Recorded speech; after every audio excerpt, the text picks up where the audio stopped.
Hello, hello, hello. What's up, everyone? Come on in. Come on in. We're going to get into some things, all things Allie Carter, the alleged daughter of the late Tupac Shakur. Come on in. Come on in. I want to talk about Allie Carter. I want to either introduce her to you all or just get into it, have a conversation about her if you are familiar with who she is. I've known, let me share my screen. I've known about Allie for probably about maybe 3 years. I learned about her during the pandemic. I learned about her during the pandemic. And she was, I would say, one of the first on the scene, really, really going into detail about the alleged things that take place in the underground and the world of Hollywood, those dark secrets surrounding just the unthinkable things that we've come to learn that takes place with children. And Allie was, to me, I feel like she was one of the first to really openly talk about it and share her story, her experience. And of course, like with anything, you're going to have those who believe you and those who don't. Um, but so I learned about 3 years ago. So I heard her story and it's like, okay. And I kind of just moved on with life. And then as of late, uh, her name's been coming up again. Her name's been trending heavy. And I believe the reason why it's been trending heavy is because of the Diddy story and the things that he's been accused of doing. It kind of lines up with a lot of what she came out on the scene some years back talking about. And, at that time, because I believe she was kind of one of the first to talk about it on that level, um, it was just crazy to people. It was just like, what? Like, this sounds crazy. Even when I was hearing it, it sounded crazy, but I didn't just jump to, okay, she's lying. It was just like, wow, this is crazy. This is insane. And like I said, I went on, with life. And then so fast forward to 2024, um, in particular, summer, fall, early fall 2024, we learn of the Diddy arrest. And then it's like Allie's name is back trending heavy in these streets, like Allie Carter, Allie Carter. So, I started, talking about her again, with my family, who was also, my husband, my mother, who's also familiar with Allie. And they both kind of continued to follow her over the years. So I'm like, let me pick back up and see what Allie's saying in the present time. Because I always, before I'm like, I know Allie's story. I've heard her speak before. But they were like, well, no, I mean, she's saying some more stuff. So I'm like, okay, well, so I started to get things on Allie Carter coming up in my recommendations. So I started to listen to her again, and I started to listen to her share her story in the car with her mother, while I don't want to say they're on the run because they didn't break any laws, but they're basically running from the elite, because she's talking. And you all know how that goes. If you're familiar with Jaguar Wright, she's someone who also used to be heavy in the industry, worked closely with Jay-Z and I think the Roots. Like, she was really out there hard on the scene. And she would tell her story, but y'all, she would just, like, if you're familiar with who Jaguar Wright is, like, she was always on the go. She was just constantly kind of moving around. So Allie kind of reminds me of that, as she's kind of moves around a lot, don't really want to drop her location. Allie's not even accepting even money. Like, she's like, listen, I just want y'all to hear my story, share it. That's it. Be aware, save somebody, but it's not about like a financial gain for me. So recently, I learned that it's been alleged that she's the daughter of the late Tupac Shakur. So hello, Ariane. Welcome. How are you? Welcome. welcome you all. Please make sure you hit the like button as you come on in, like, share, and subscribe. So yes, so I started hearing, I was having a conversation, I think with my mom, and she was like, yeah, they're saying that she's Tupac Shakur's daughter. So I'm like, really? Now again, when you first hear Ali, you're like, the things she say, you're just like, what? I mean, it's just sound crazy.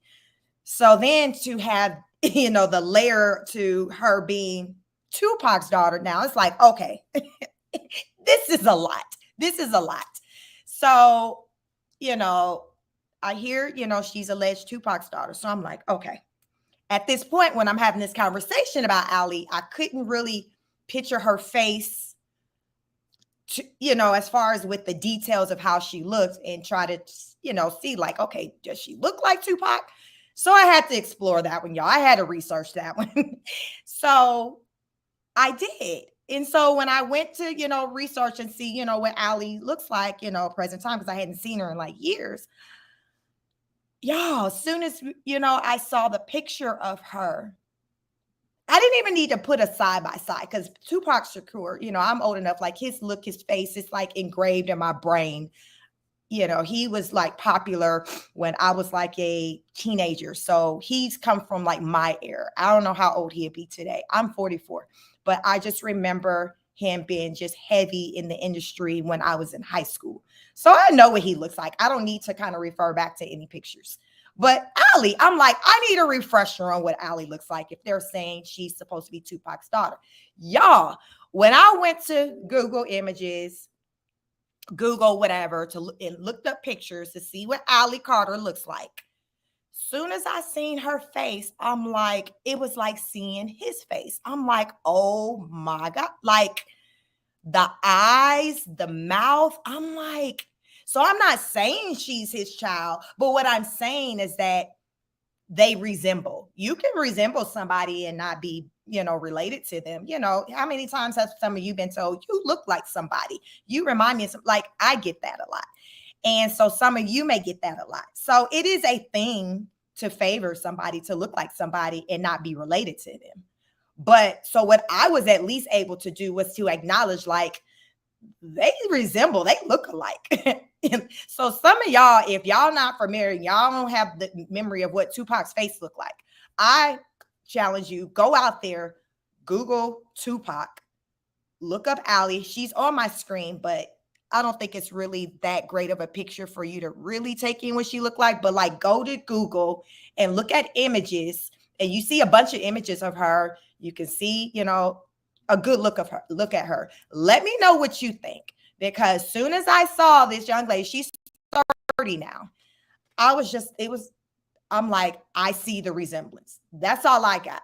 I can't go to say, yes, that's his daughter. Now, I don't have an opinion on that, to be honest, because it's kind of new information to me as far as people saying that she's his daughter. But I will say she looks like him. So I have this video on my screen. And before I get into this video where she starts talking about some industry stuff, because Ali be out here talking, y'all.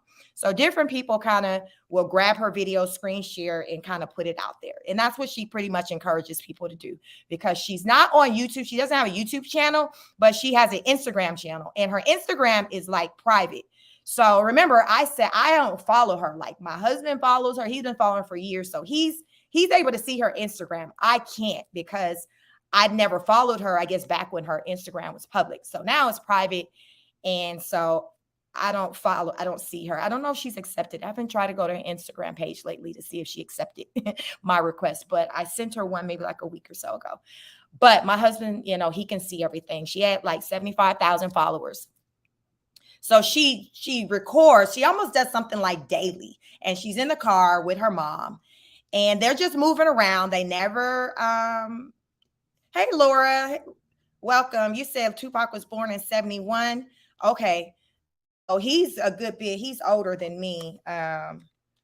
He's a good bit older than me. So he's 53. So yeah, he's close to my husband's age. So he's like almost 10 years older than me. So thank you for sharing that, Laura. I appreciate that. So Yeah, she gets on, she records just about daily because out there's people I'll follow and on her video, they'll come up in my recommendations and it'll be like a new video of Ali, and she's just sharing information, talking about things that are to come as far as arrests. But yeah, she goes deep. She goes deep. So she definitely has my ear. And I hadn't listened to her in probably about a week. But today, before going live, I came across a video and looks like it was probably a new drop of her. So I'm going to share that video with you all. But before I get into that, I wanted to get into this video. Looks like a TikTok where she's talking about Tupac and her being his daughter. So I want to share that because that's something new that I kind of just started hearing as of late, like within the past week or so. And I'm just like, what? I had to clutch my invisible pearls. But y'all, when I see her face, I see Tupac face. So that's all I got on that. So I'm going to get into this video. You all, as you come in, like, share, subscribe. Let me know your opinions on it. But let's get into what she has to say. But again, this is a TikTok, and she's just kind of sharing, her thoughts in regards to Tupac being her father. So let's go. Was at his home in Las Vegas, Nevada. Everybody thinks he faked it. The second time I seen him was at his home in Las Vegas, Nevada. Everybody thinks he faked his death. He's not dead. There was many things that happened, and he got set up for a little bit to still be able to live his life and still be in the public eye. He's still making music. He's still collabing with other artists to this day. But the second time that I seen him was at his home in Las Vegas. And there was another funeral. And then next time I seen him was during a time where somebody wasn't watching Little Tory. And there was a lot of things that were happening. Money exchanging hands, Social Security's being brought and sold, led to a fight. And it led to a man's body being mutilated. Nobody was watching Little Tory around that time. About what really happened. Who really seen it?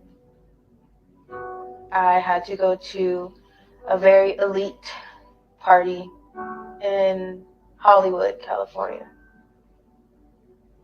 And guess who I met? It was really weird. At first, I thought I was tripping. But no.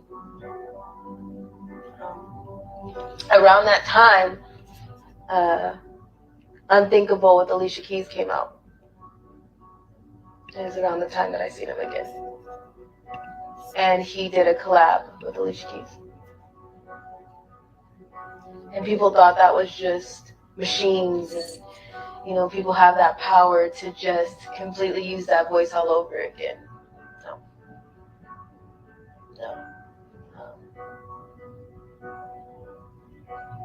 Sounded like he was right there, wasn't it? He is. And I'm sure now he won't be able to take this information getting out there, because when you fake your death, you really want to escape from the truth and all the secrets that you have. You escape from the fact that you may be a killer and a pedophile. You escape from the fact that when you sold your soul, you might have sold your child.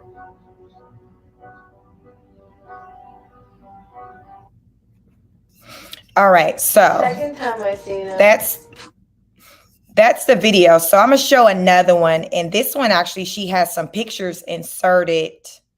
Yes, it's the pinnacle of all of those. Now this is the next level digging with this and new seeing album. where things led and who I really was and what was really going on, because things didn't make sense to me. Everybody kept my baby picture from me. Nobody wanted to show me my birth certificate. People kept things from me like it was a huge secret. People treated me different. And I have one baby picture. Just one. that we found.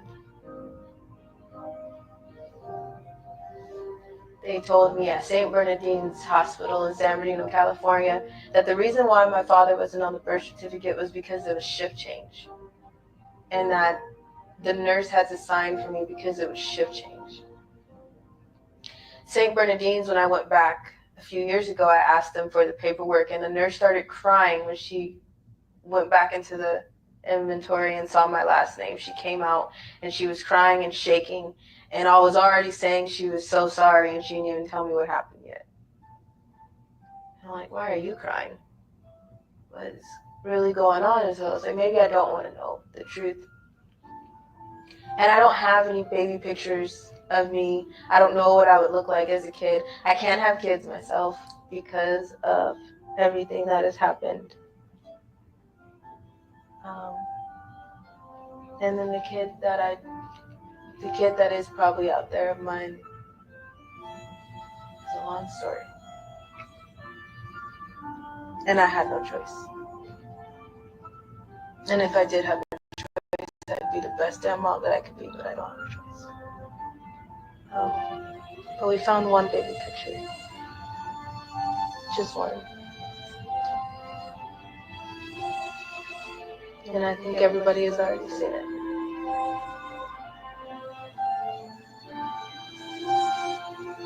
So I'm asking and I'm trying to connect those dots.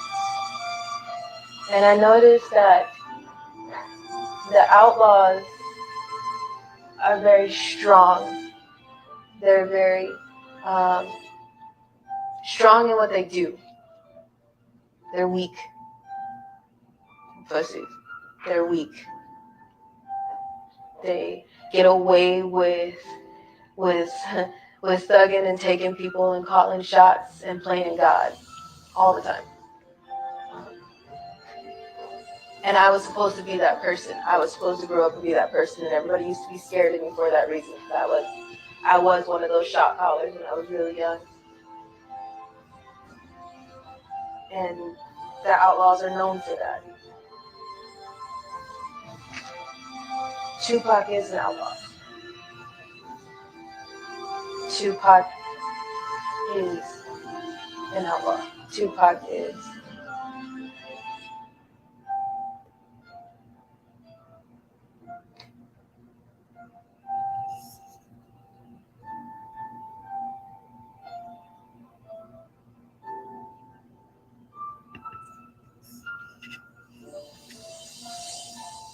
Tupac is. The saying is.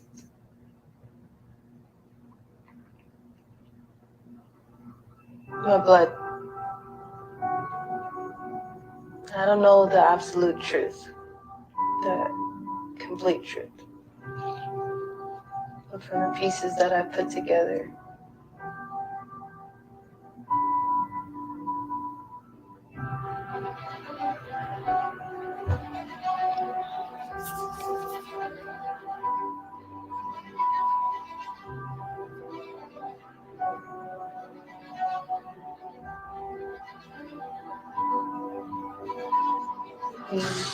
my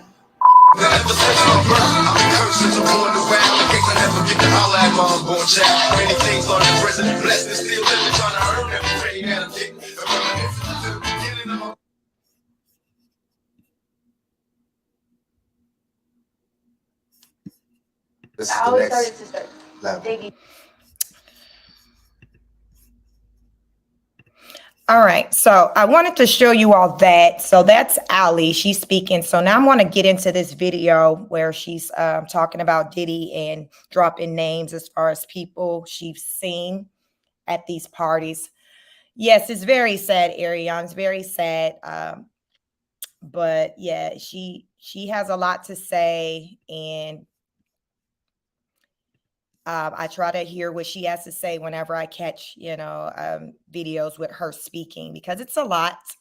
It's a lot. It's very sad. But right now, we're just about to get into, what she has to say right now as it pertains to those who have attended the Diddy party. So let's get into this.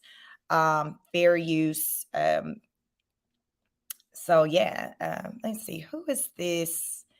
I have Elite Essence collection. So I grabbed it from her channel. So she'll have the different recordings and things. Looks like she's been capturing them, screen sharing or whatever. But this was one in particular that I came across today that I wanted to share. So fair you, let's get into it. Let's get into it. Okay. Bookmark it. Trust me. I'm saying I'm just trying to help y'all understand. You stay with me. I'm trying to help you understand. Repeat that. Because I'm not saying this is what happened. If there's a round of kids, it's the trafficker. P. Diddy gets a round of kids. Let's say that round of kids had Justin Bieber in it. There's contracts. Okay. There's contracts for codes within that person. So they can take a remote and turn that person off. Britney Spears, when they want to. Lindsay Lohan, when they want to. Amanda Bynes, when they want to. Okay? So let's say there's a contract for Justin Bieber. When P. Diddy has a hold of Justin Bieber, he now owns half of those codes.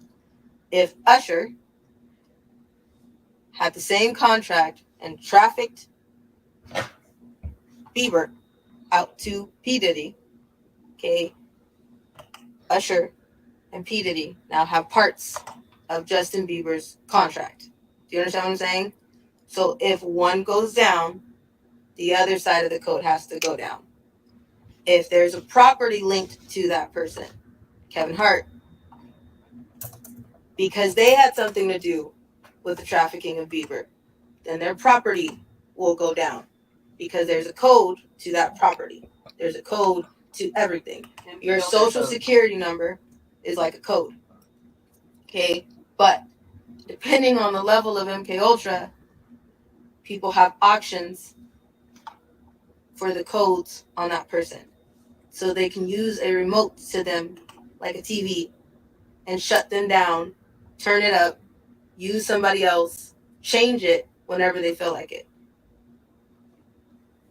Bookmark it. Trust me. Trust me, bookmark it. Okay? I know it's probably not going to make sense right now, but bookmark it.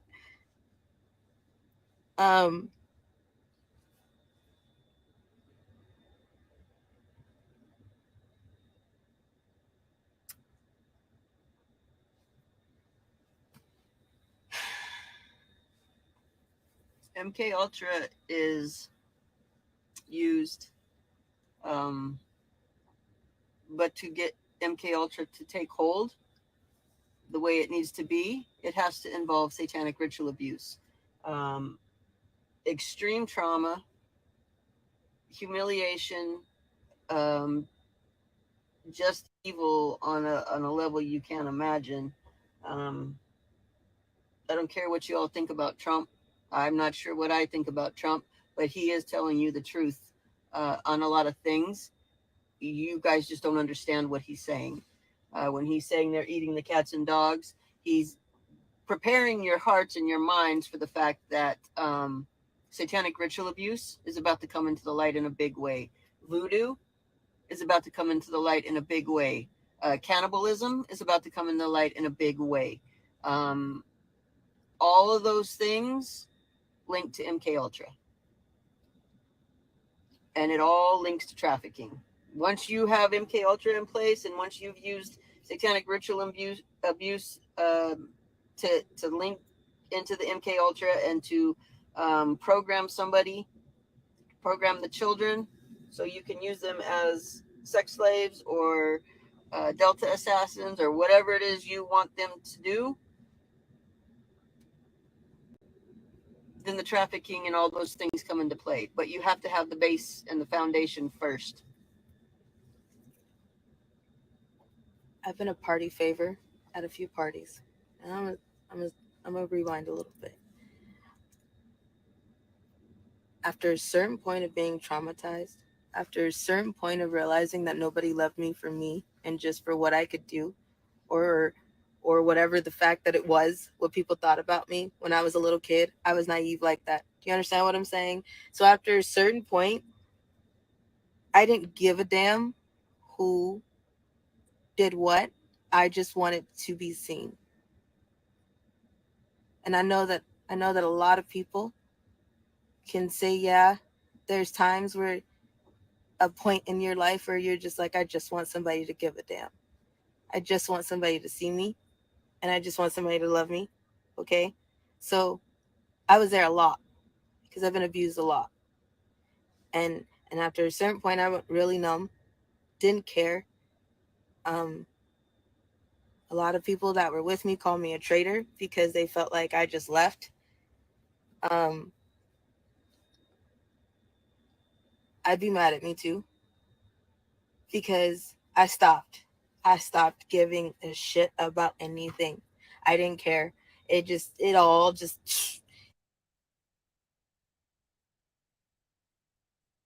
didn't care. It all didn't care. It all just it when I was out, it didn't. I a lot, a lot, a lot, but I'm not healed. Okay, I'm still angry, still really hurt, and we're still not getting anywhere. Um, so I I didn't care. Okay, and to be in a room where people promised you the world, at one point you just go numb. So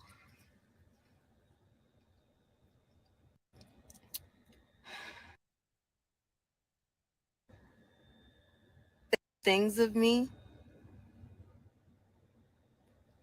that probably don't make sense, but I was a kid. And all of this situation, everything that we're talking about, everything that I've been talking about, I was under the age of 18. Let's start there. Okay. Um,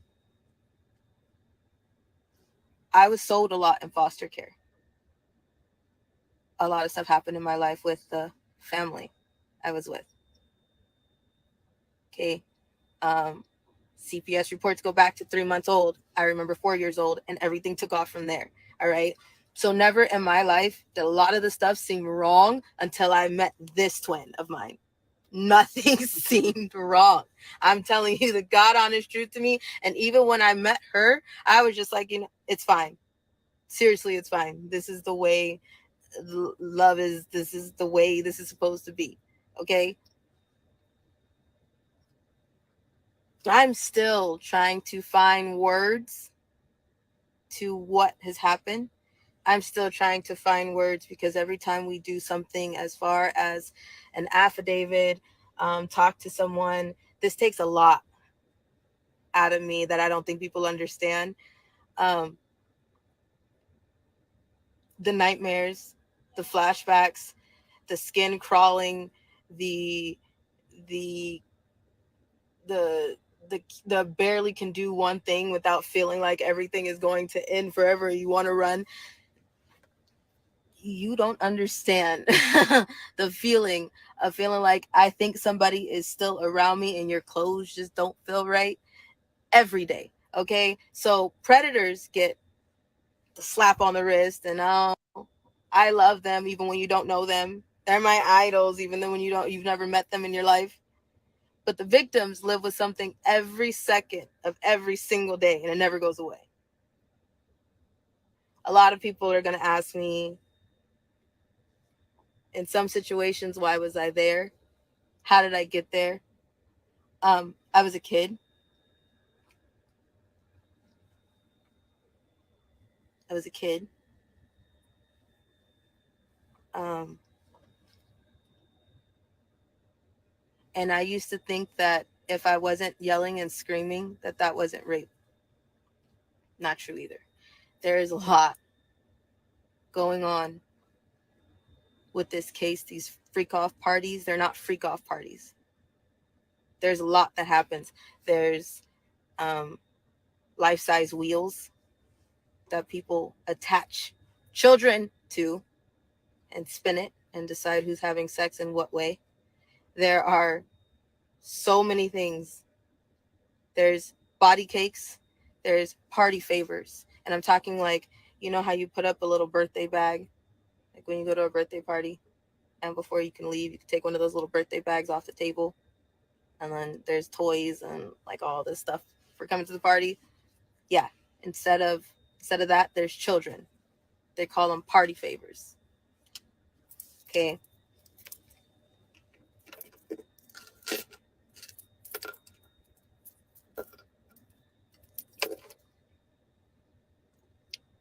I'm really trying to spit this out, but I'm really having a hard time tonight.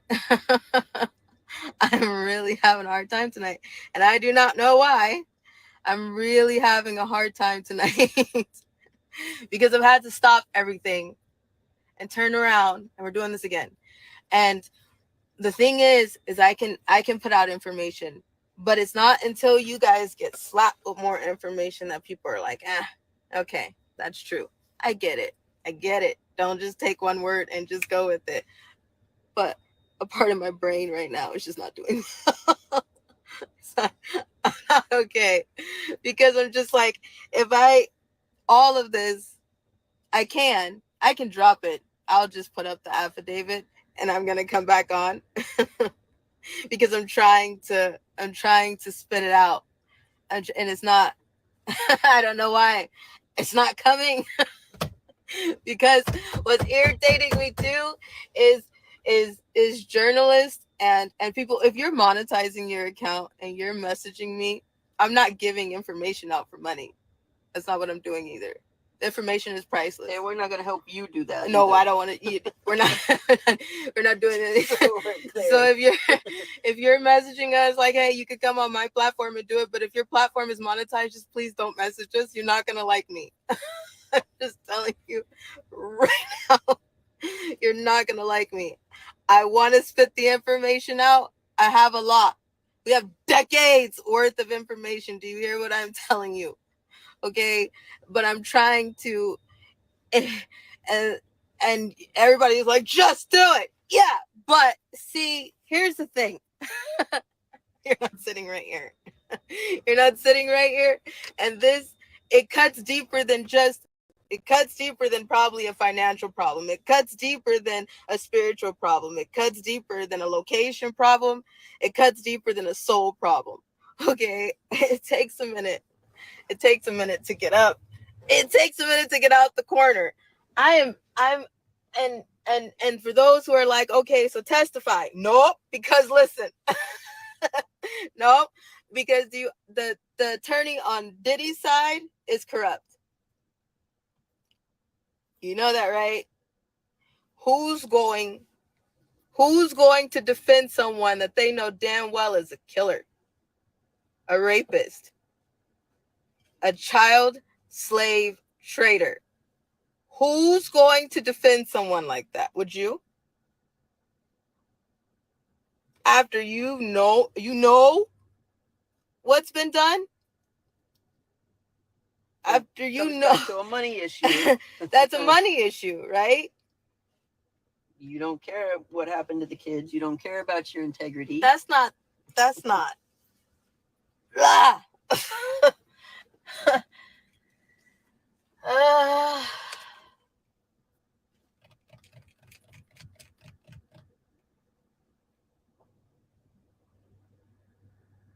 I'm trying to.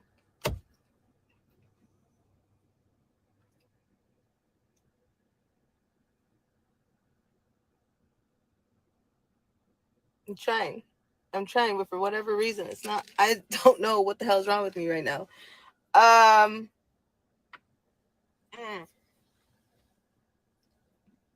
can just feel the evil. I can feel the good, but I can just feel a problem just stirring.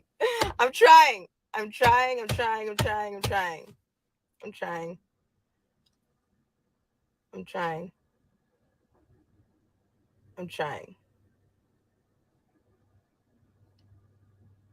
What is happening right now? I don't know.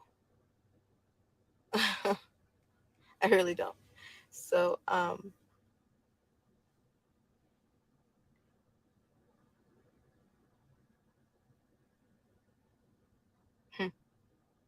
was ready.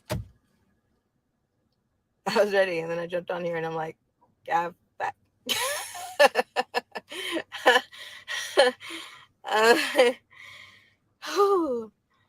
I don't know what's wrong with my.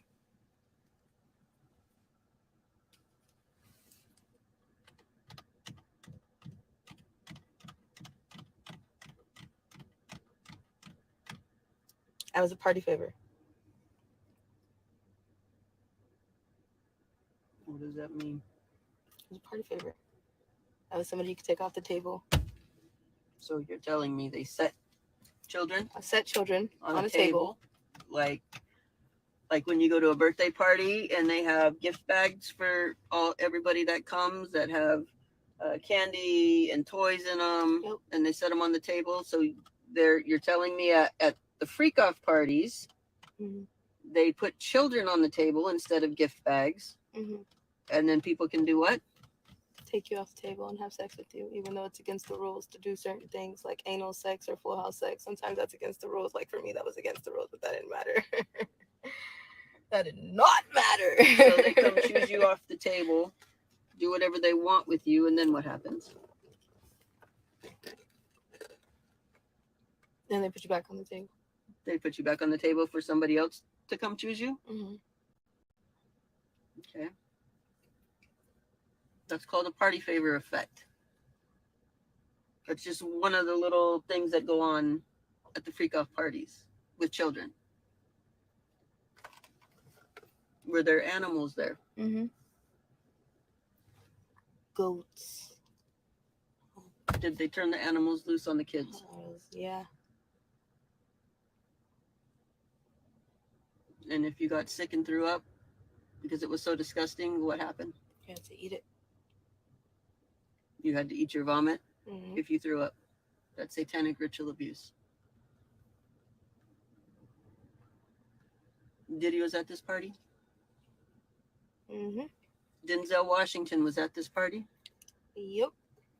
Birdman was at this party? Yes, he was. And Young Jock? Yep. And you're telling me Denzel was there and it was after 1 o'clock when he supposedly left? And beanie socks and a gold chain. So you're telling me Denzel Washington was butt naked. He had a beanie on, socks on, and a gold chain, and that's it. In front of children. Yep. Funny. Because he sure portrays himself to be holier than thou. Yep. So a lot of them do.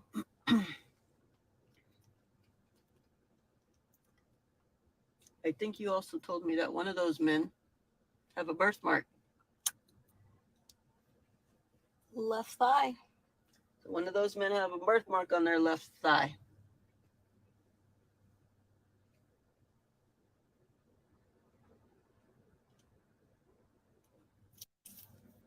Yep.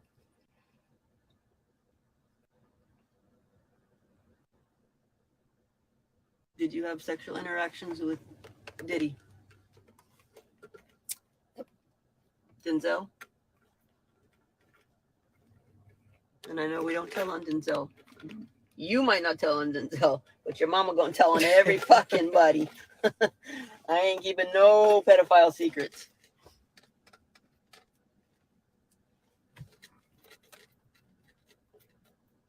Denzel?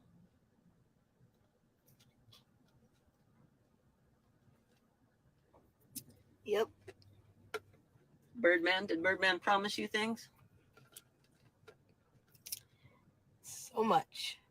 Like what he promised Lil Wayne at a young age. Because we shared the system together. Shared birthday together too.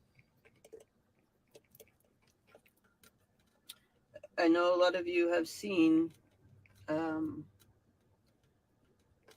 P. Diddy get guardianship of a lot of young kids. That means he holds their contracts. I know you've heard me talk about Ali's contract and how often it gets auctioned off, and the things that come from that when it's auctioned. So when you're seeing that he was a guardian for these children, he's holding their MK Ultra contracts is what that translates to.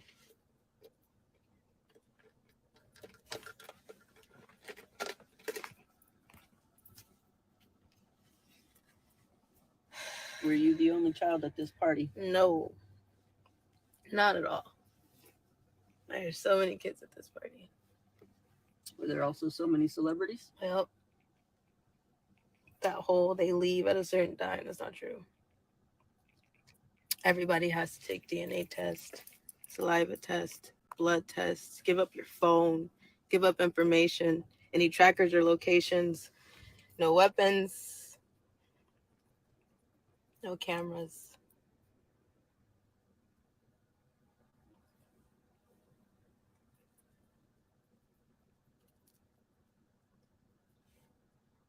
So I'm sorry, but anybody that's running in those circles, whether they claim to have left early or not, is a bunch of bullshit.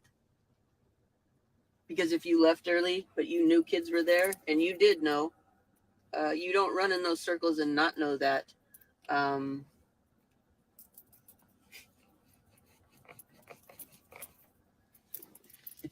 If someone is willing to rape a child,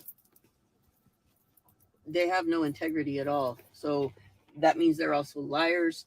That means they probably also murder people. That means they do a lot of shit, because the lowest bar that you can set for yourself is to not hurt kids. And if you can't hold that bar, you can't hold the bar for anything else.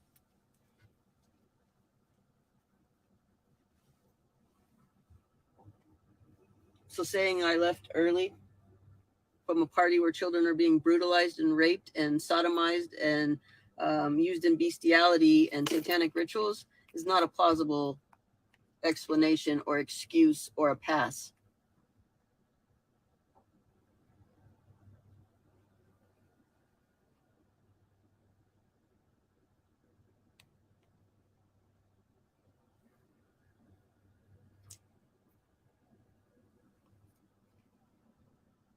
And this is something you're probably going to want to bookmark, but the way these things link together will blow your mind, and there's no coincidences. These things tie together like a ball of spaghetti. Like,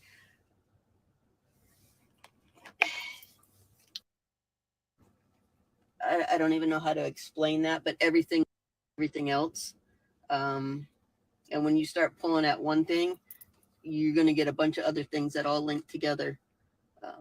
Who they deal with, who they associate with, where they traffic, how they traffic, all of this links together. You have traffickers putting out movies. Sound of Freedom. What Sound of Freedom? They're putting out movies. I'm sorry. About I don't hear any sound. While they're trafficking, while they're in bed with traffickers funding the movie. Y'all went to see that and were like, yay, somebody's doing something. No, nobody did anything, but you gave your money to aid trafficking. You guys have got to be careful what you do. Be careful what you do with your money. Be careful who you vote for. Be careful who you idolize, because you don't know how deep these things go. There's no election. There's no damn election. So don't, and this is not a political thing, but there's no election. Because everybody's guilty. Everybody is guilty. Who do you call for all these children?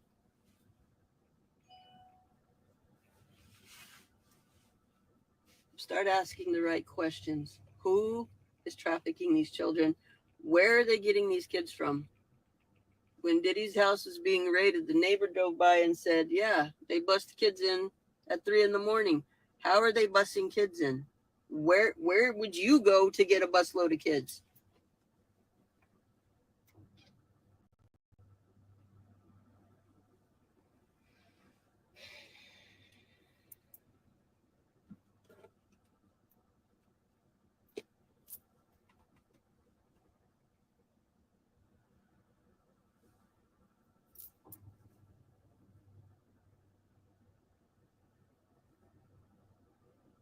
We could do this all day long. We could list celebrities all day long. But until you guys are soul sick and disgusted and get a righteous anger, kind of pointless to keep just naming names. We've been naming names for years. I'll give you some names. You wouldn't even know them, though, because CPS covered them up.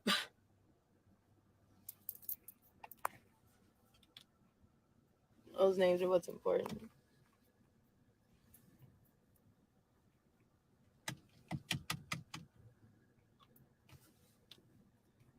This is a lot. You're going to be seeing more cannibalism come out into the light because that's part of satanic ritual abuse. That's part of what these people do. I've said for years, they're not like us. They don't think like us. They don't act like us. They don't have integrity. They're not like us. They don't have any value for life unless it's their own.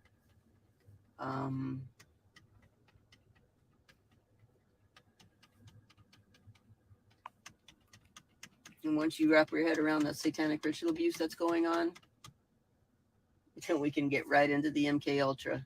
And to me, that's the worst of the worst. I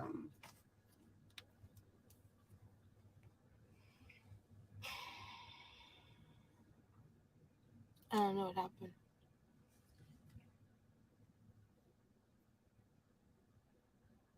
My brain just shut down. I just can't. I'll come back on here when I can. I'll be back tomorrow. Give me till tomorrow. Sharon told her, hold on half the affidavit. Just wait a second, and he'll drop one. But that doesn't matter. Like, do you understand what I'm saying? It doesn't matter until it matters. People can drop evidence all day. You got shit coming out left and right. It doesn't matter until it matters to somebody that is personal. Well, it matters. What are you going to do? What changes are you going to make in your life? Are you going to keep idolizing these people? Are you going to keep supporting them with your money? You're going to go watch their trafficking movie, even though the traffickers are funding the movie, and it was about a fictional trafficking situation when you could have just talked to any survivor and they would have given you more information. Like, everybody needs a come to Jesus meeting. Everybody needs a reality check with their life. Things are not what they seem. You're either going to keep going down that road and keep your head in the sand, or you're going to get shaken to your very core, and find that righteous indignation deep inside and say, this is enough. These children are on our watch. There are children still being harmed and hurt and brutalized and have animals turned on them sexually and are having their face rubbed in their own vomit if they get sick. They're being beat if they start their period. You don't understand what they're doing. But that's on our watch. That's on my watch, and that's on your watch. So it's up to us. What are we going to do about it? Are we going to continue to allow it? Or are we going to start holding people accountable? Are we going to hold people's feet to the fire and say, this is enough, this is not going to happen anymore?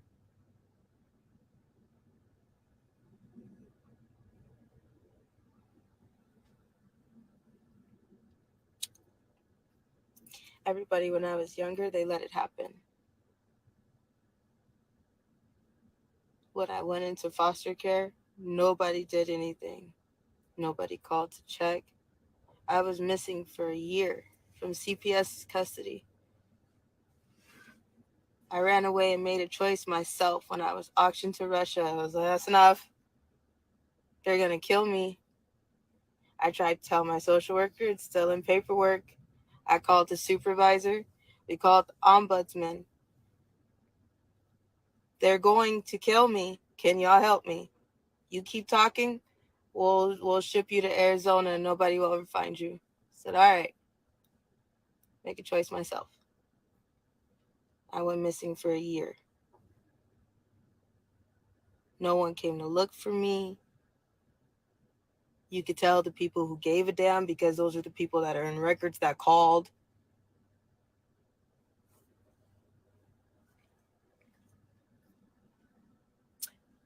as a previous social worker, I can tell you the easiest way to get kids put into trafficking is they'll just take the kids, they will groom the kids, and then when the kids go missing, CPS says the foster parent's responsibility, if your foster child goes missing, is you pick up the phone, you call 911 and say, I have a foster kid, they ran away, and that absolves you of any responsibility. So anything that happens to the kid from that point on is no longer your responsibility.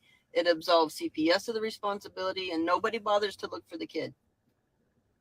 They will not allow you to hunt for that kid. Mm-mm. They took me out of the missing kids network real quick. So a lot of missing kids are labeled runaways, and nobody ever knows what happens to them. CPS is the big pharma for children. Nobody holds them accountable at all. They can't. There's no oversight for CPS except the ombudsman, which is very, very loose and that's not an oversight.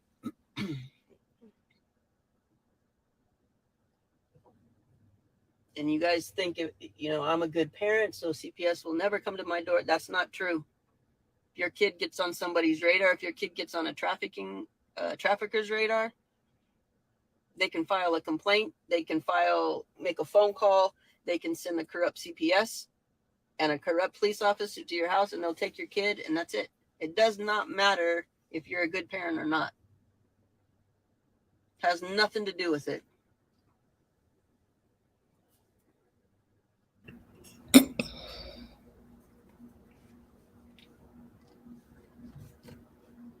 You non-monetized investigators should start digging into CPS and find out what. So that's what Allie Carter had to say as of late pertaining to the Diddy situation and her experience with him and being at his events. Like I said, she has a lot of videos. She's been talking for a long time. This is just one of many. I may come back and share more videos. So make sure you like, share, and subscribe. So you'll be able to review the new videos and react with us. Let me get into some of the comments. Fashion Rookie said, you made a comment of saying that you weren't sure if you believed her, but you were saying this is as it pertains to Tupac being her father. So some of you joined us late. I started this live out talking about Allie alleging that Tupac is her father. Laura says, reminds me of the case like Kalamazoo, Michigan driver who went on a shooting rampage and said it was an app. It was very strange. He had no priors or violence from what I gathered. We just got to be safe. Arion says, man, this is a year Jesus is coming sooner than later. I do believe he's coming sooner than later. Listen, Arion said this government is a piece of ish. Like, there's so many people who have had poor experiences dealing with just the system and not getting the support, the resources that they need in this country and in America and the USA. And if you have this many, it's so many people who talk about just their poor experience living in the USA to where it has to, what they say, where there's smoke, there's fire. There is definitely something there. In the video, the ladies, Allie and her mother, talked about that movie. I think it's called The Sounds of Freedom. I know exactly the movie they're talking about because I saw the movie. It came out, I don't know, maybe 2 years now. And like they were saying, many people, when they saw that movie was out, they rushed to see. Well, I don't know what the numbers look like, but I know people who are sensitive to just when it comes to the trafficking with children, all of that. People who share those sentiments were interested in seeing the movie. So myself, I saw it, my mom, my husband, we saw the movie and we were like, oh my God, this is great. This is bringing awareness. So for them to talk about the people who were behind the movie having their hands in it when it comes to the trafficking, like that was a part where I'm like, oh my, like, what do you believe? Who do you believe? It's just, it's a situation to where you want to believe, you know, in someone, you want to believe in the good in someone when they're, you know, talking a good game. But then you come to learn that it's just talk and it's not real. So when they said that, I was just like, oh my, because I was one of those people who were just happy about like seeing the movie and it bringing awareness. It was a very deep movie, very sad.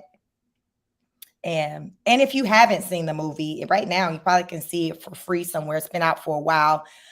Definitely check it out, because what they depicted in the movie, regardless of, you know, who was behind the movie, what was depicted in the movie is like real. So that's just even the most crazy part. The fact that people whose hands are in this mess will actually fund a movie to bring light to what they do. Like, that's the crazy part. But at the same time, that's the arrogance, and that's the amount of power that these type of people feel that they have, to where they can move how they move and make a movie out of it and make money off of it. You see what I'm saying? Like, think about the type of mind of a person to be able to do that. And it's almost like, even with some of these elite people, where they'll say things and do things in front of our faces, even like P. Diddy. And there's things over the years where we've seen him kind of do some things, some questionable things, some suspect things. And the fact that the comfort is there on that level to do it and just be like, yeah, I did it. And what you going to do about it? It's the arrogance. And I think that's why he's taking it so hard with being in jail, having to sit down for a minute, because he's gotten so used to just being out there doing what he want to do, when he want to do it, how he want to do it, with whom he want to do it with. And there being no consequences, to where now, fast forward to today, September 16, when he was arrested, it's just like, wait a minute, what do you mean? What are you doing? Like, I've been doing this. Everyone in the industry do this. So why is it a problem now? It's almost like, well, you know, there's been an issue ongoing, and then you address it with someone and they're like, well, why are you getting so upset all of a sudden? It's like, what do you mean all of a sudden? I've been telling you this has been an issue. So it's just that now you're starting to feel my wrath. You're starting to, you know, be dealt with. You're starting to feel the consequences of your behavior. So it's no all of a sudden. It's been a thing. You're just now being dealt with on a different level, in a way that you've never been dealt with before. So now you're clutching your invisible pearls, because it's just like, wow, like, why are you acting like this? You're overreacting. Like, think about it. Just people in your lives, when you check them on something and they're like, well, where is this coming from? Why are you acting like this? And it's like, what? I've been telling you this. You just wasn't listening. You was just doing what you want to do. But now I'm showing you that I'm tired and I'm about to do this as a result of what you've been doing. That's when you get their attention. That's why everyone has Diddy's attention right now, because it's just like people are finally reacting, and they're reacting in a way that's unfavorable to him. So what they say, every dog must have their day, and he is definitely having his day today, which is a blessing. But it's so sad, because there's just so many people who have been victims of either his or even other people. And can we get them all? In reality, the answer is no. You can't get them all. You will never be able to get them all. The best we can do is get the ones who we identify. So Diddy, no, he's not all of them. He's not the industry, but he's one person that can be dealt with. He's one person that can be made an example out of. So it's a start, you know, it's a start. What they say, the way to eat a pie, pizza, piece by piece, anything, you know, you got to start somewhere. So I feel like with Diddy, it's a sign that we're starting somewhere. So, you know, he got some dates coming up. His birthday is, I believe, November 4th. So he's trying to be home for his birthday. If the stars are in line, he will be there wherever he is for his birthday this year. this year. I think he should be turning 55. So hopefully he'll be celebrating his 55th birthday behind bars. But it's a sad situation. I'm here for the things that Ali has to say. I believe the things that she say, and she got a lot of trauma going on. So some people may take issue with how she shares her story, and you just have to take into effect that a lot, take into an account that people handle traumas very differently.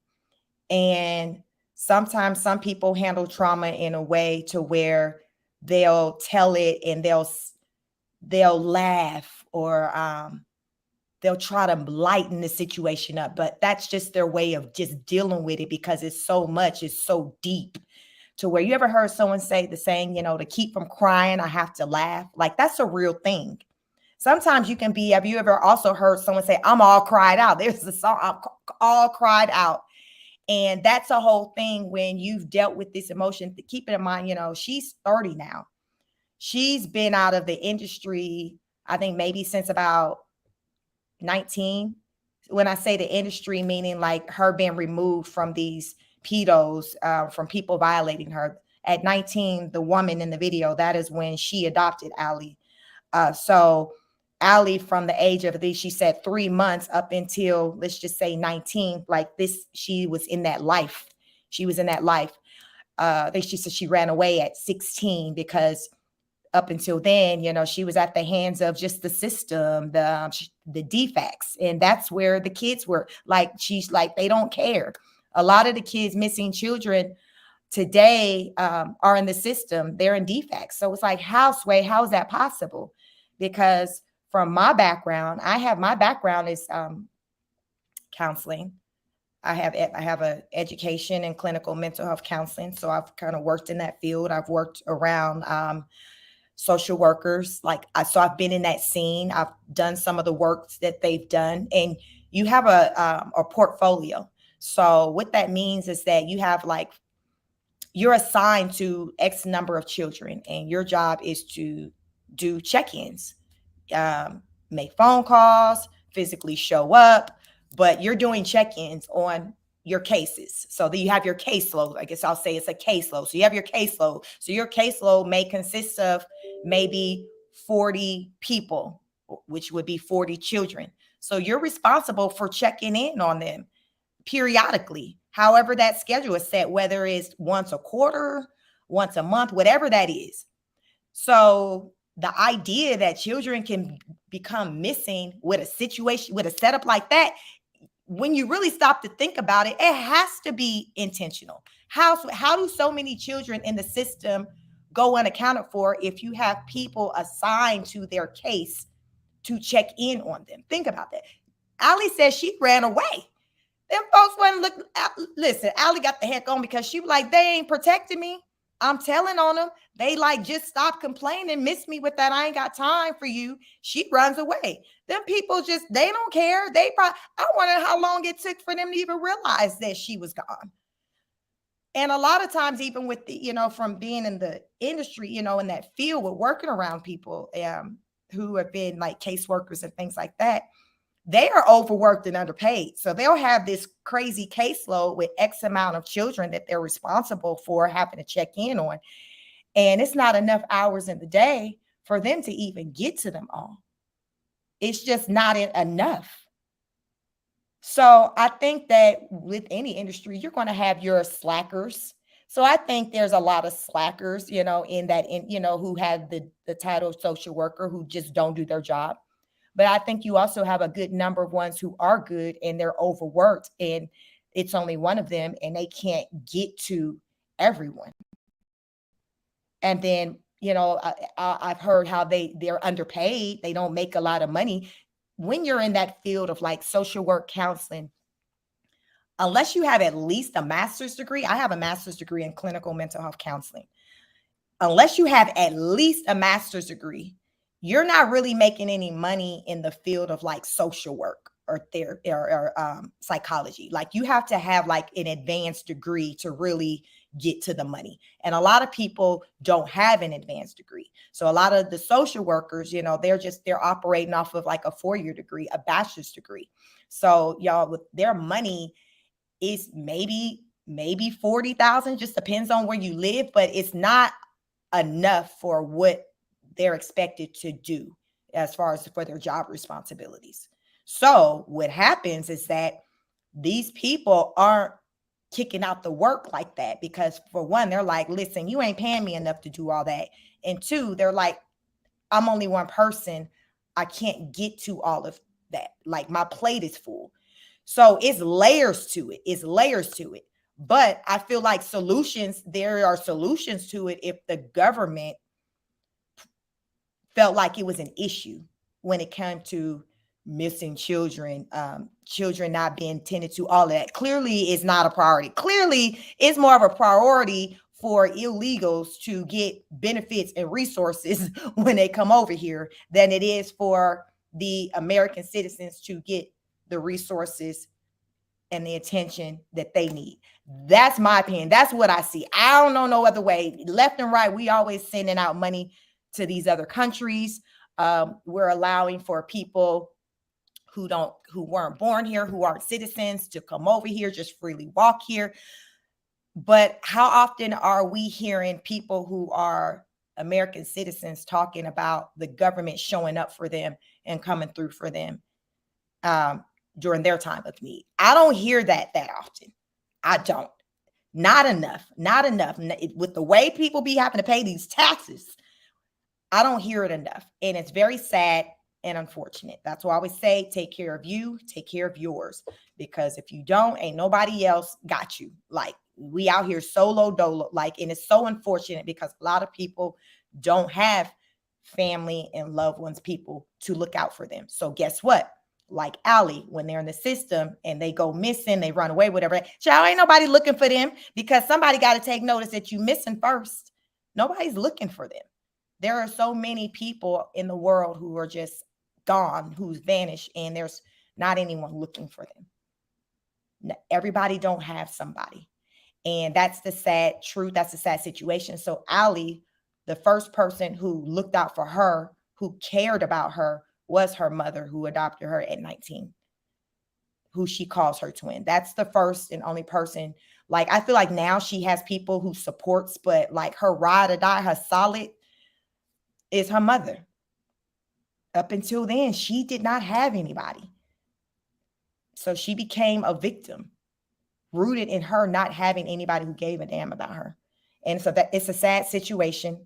But like I said, I'm very familiar with Allie's story. Get into Allie's story.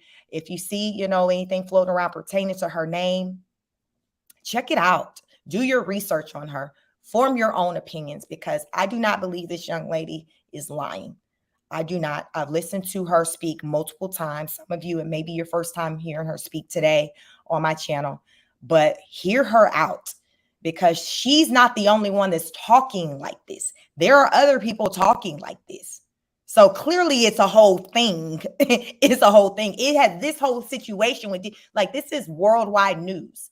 Allie is just one person that was just talking about it before it became worldwide news. So does she have your ear now? Does another victim have their ear now? Another survivor? Y'all better listen to these people. Get into these people's story. These people are not out here lying. I promise you, they're not lying. Ariane said, it's all the money. This whole world is effed up. It is. Everything is about the money. And as they said, be careful. It's voting season. Election day is Tuesday. Was that November? Was that the 5th? Early election is wrapping up this week. Listen, if you believe in voting, get out there and vote. I always vote, whether or not that issue count or make a difference. Y'all, I don't know. I can't tell. But all I can say is I went out there, I voted. What they doing on the back end, I don't know.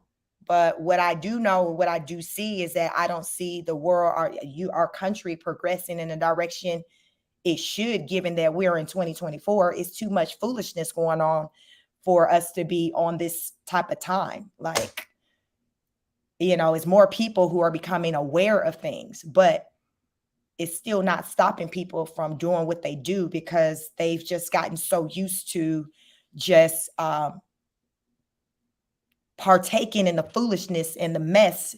They feel, untouchable. There's so many people out here who feel untouchable, and that's how this type of thing happened, because nobody does anything. And somebody may be a whistleblower or say something, but guess what? Nothing happens. Y'all remember the world we got excited when Epstein, he got arrested. Next thing you know, they're like, well, sorry to report, but yeah, he off himself. What? Really? Oh, really? That's what had happened? Okay, that's what had happened. This is the stuff that I'm talking about. This is why the world's effed up, because people just run amok, child. They just do what they want to do. No consequences, because they got money. Hey, Yvonne, welcome, welcome. Hello, welcome everyone. Have you all hit the like button? Please like, share, subscribe. Make sure you're subscribed, because I'm sure I'll be coming back here with some more videos of Allie talking, because every time, she speaks, there's something new that I'm learning. And it just makes me to be more aware. And I think, the more people talk, the more it makes others or people who hear them become more aware. And that's what it's about, being aware. Because when you are aware, then when you take notice of certain things or hear certain things happening, you're more conscious to kind of explore, to see, okay, probe, what's going on over here? Ask questions. And enough of that hasn't been done up until now. Ali is an example of someone where the questions wasn't being asked surrounding her. Her background is, for some of you who are new to her, who maybe just came to know who Ali Carter is today from my live, her background is being in foster care, being in a household with a woman who abused her and the other foster children, the mother forcing her and the other children to do sexual acts with her and the men that she brought in the home. That's why she and the other kids, they would run away, because this type of activity was taking place in the home. And she would tell the social worker, they just wasn't trying to hear it. She said because of the home was a home that was like, it would listen, because these foster parents, they be getting a check. So on the outside, the home looked like a really good home because of just the way it looked, the material things that this woman had. So someone on the outside looking in be like, oh, this is a nice home. They got, food, they got furniture, nice cars. All of that it was a deflection, even to like the social workers. So someone like Ali complaining to a social worker, this, that, and the third is happening to me. They're like, girl, bye, you in a good home. You got you in this big old house. You got your own room. You got these clothes. Y'all got cars, food. So they were just getting stuck on just the materialistic things that they were seeing. They weren't taking the time to hear Ali out and to really explore what was taking place in the house. They weren't doing that. So that is when Ali, I believe she said at 16, is when she said F that, and she just ran away. And when she ran away, that's how, she started getting involved in more stuff, ended up working in the strip clubs. And yes, so this is just a little bit just of her background of what we're dealing with. She also suffers from I think it's called disassociative disorder. Which means that it's multiple. She has different like personalities, different sides of her. And that is a result of the trauma. So as I say, like when you see her or you hear her tell her story and she smiles, she's laughing, this is how she's coping, because there was so much that happened to her. And she got these different aspects of her, where some parts of her, like if she tap into one part of her, that part will remember one thing, but she tap into like somebody else, that part may remember something else. It's just research disassociative disorder. And that's what she says that she has. Let me Google and see what it says that is Disassociative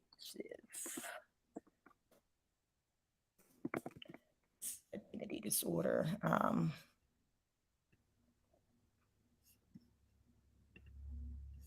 Okay, so I'm gonna share my screen just so you all know. So this is what Ali says that she has. So take this into an account when you hear her speak. So make sure you all can see my screen. Okay. So Ali says she has this. This is dissociative identity disorder, DID. So previously known as multiple personality disorder, is a chronic condition where a person has two or more distinct identities or alters. Symptoms are people with DID may experience identity uncertainty, that's feeling unsure of who they are, memory gaps, forgetting everyday events and personal information and past traumatic events, switching identities, feeling like they have multiple people living inside their head and that they're possessed by other identities, amnesia, experiencing episodes of amnesia, confused wandering, finding themselves in places they don't remember getting to, intrusion, experiencing identities, voices, or memories intruding into their everyday activities, hearing voices, hearing internal conversations among the identities or voices that address them directly. Signs of switching identities are trance-like behavior, eye blinking, eye rolling, and changes in postures. Causes: DID is associated with overwhelming experiences, traumatic events, and or abuse that occurred in childhood. Treatment: there is no known cure, but talk therapy can help manage symptoms. So you all, this is what this woman is experiencing. This is what she's experiencing. So your mom McGowan said, yes, question everything. We need to question everything. So many people question nothing. They just hear stuff. Oh, okay. Take it for what it is and go on about life. I always say, whether you've been on this channel before or my big channel, my main channel, I have another channel. If you're new over here, Chic Speaks. That's my main channel. This is my second channel, Chic Speaks on it. So on Chic Speaks, I refer to us as the honor students. My environment is a learning environment.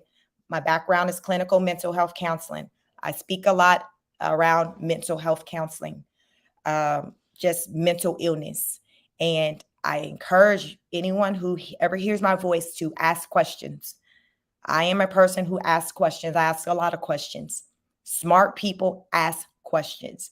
Do not let someone make you feel any type of way because you're asking questions. If someone starts to feel a way because you're asking questions, that's a sign that they may not be on the up and up, child. They may not be on the up and up.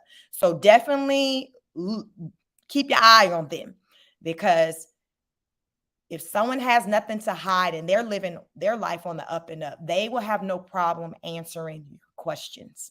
So ask questions. It can save you. It can save somebody else. You just don't know. Ask questions. And people were not asking questions when it came to Ali Carter. They were not asking questions. And it's safe to say they weren't asking questions when it came to all of those other children who she was in rooms with, who were also being violated. We have to ask questions. And I think a lot of times people don't ask questions because they're afraid of the answer and the information they're going to receive. And they feel like they're not going to know what to do with that information. Ask questions. Once you ask questions, you get those answers. It's going to come to you. You will figure it out. If you are a person with a conscience, you will be led in the right direction. It can save a life. It can save a life. And what I like to do is just bring awareness to just a lot of foolishness that's taking place in this world today, because it's so much that's taking place and it's not talked about enough. I think just within just the last year is probably the most collective as a world. We've probably talked about just abuse, trafficking, things like that. And that's because of the Diddy situation. Child, he wasn't the first one. Epstein wasn't even the first one. We talked about it for a hot minute. And then once he off, he kind of got dismissed or wherever the heck he went, it was like cricket. Nobody talked about it again. But though this nonsense continued to happen. So then fast forward to a year ago when Cassie came out, I think it was in November of last year, she came out with these allegations. He denied them through and through. Then in 24 hours, he came through with her demand, which was the payout, which what I've heard was about $33 million. But I don't think it was like a disclosed amount that they was ever on record anywhere. But what they say it was around 33 million.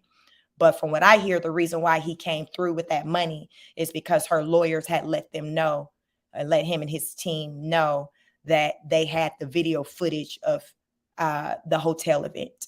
So that's what I've come to learn as of late as to allegedly why he paid out so quickly, because there was actual evidence. So he paid out with the notion that, okay, this video would never see the day of light, so let me just pay out. But guess what? It did. So now his team are upset and they're wanting to file suit against the prosecution because they feel like they're the ones who leaked the video to the media. Of course, they're denying it, but Diddy and his team feel like they leaked it. But from my understanding, somebody just sent it to TMZ. It was no payout. They like, look, here you go. Here's a gift.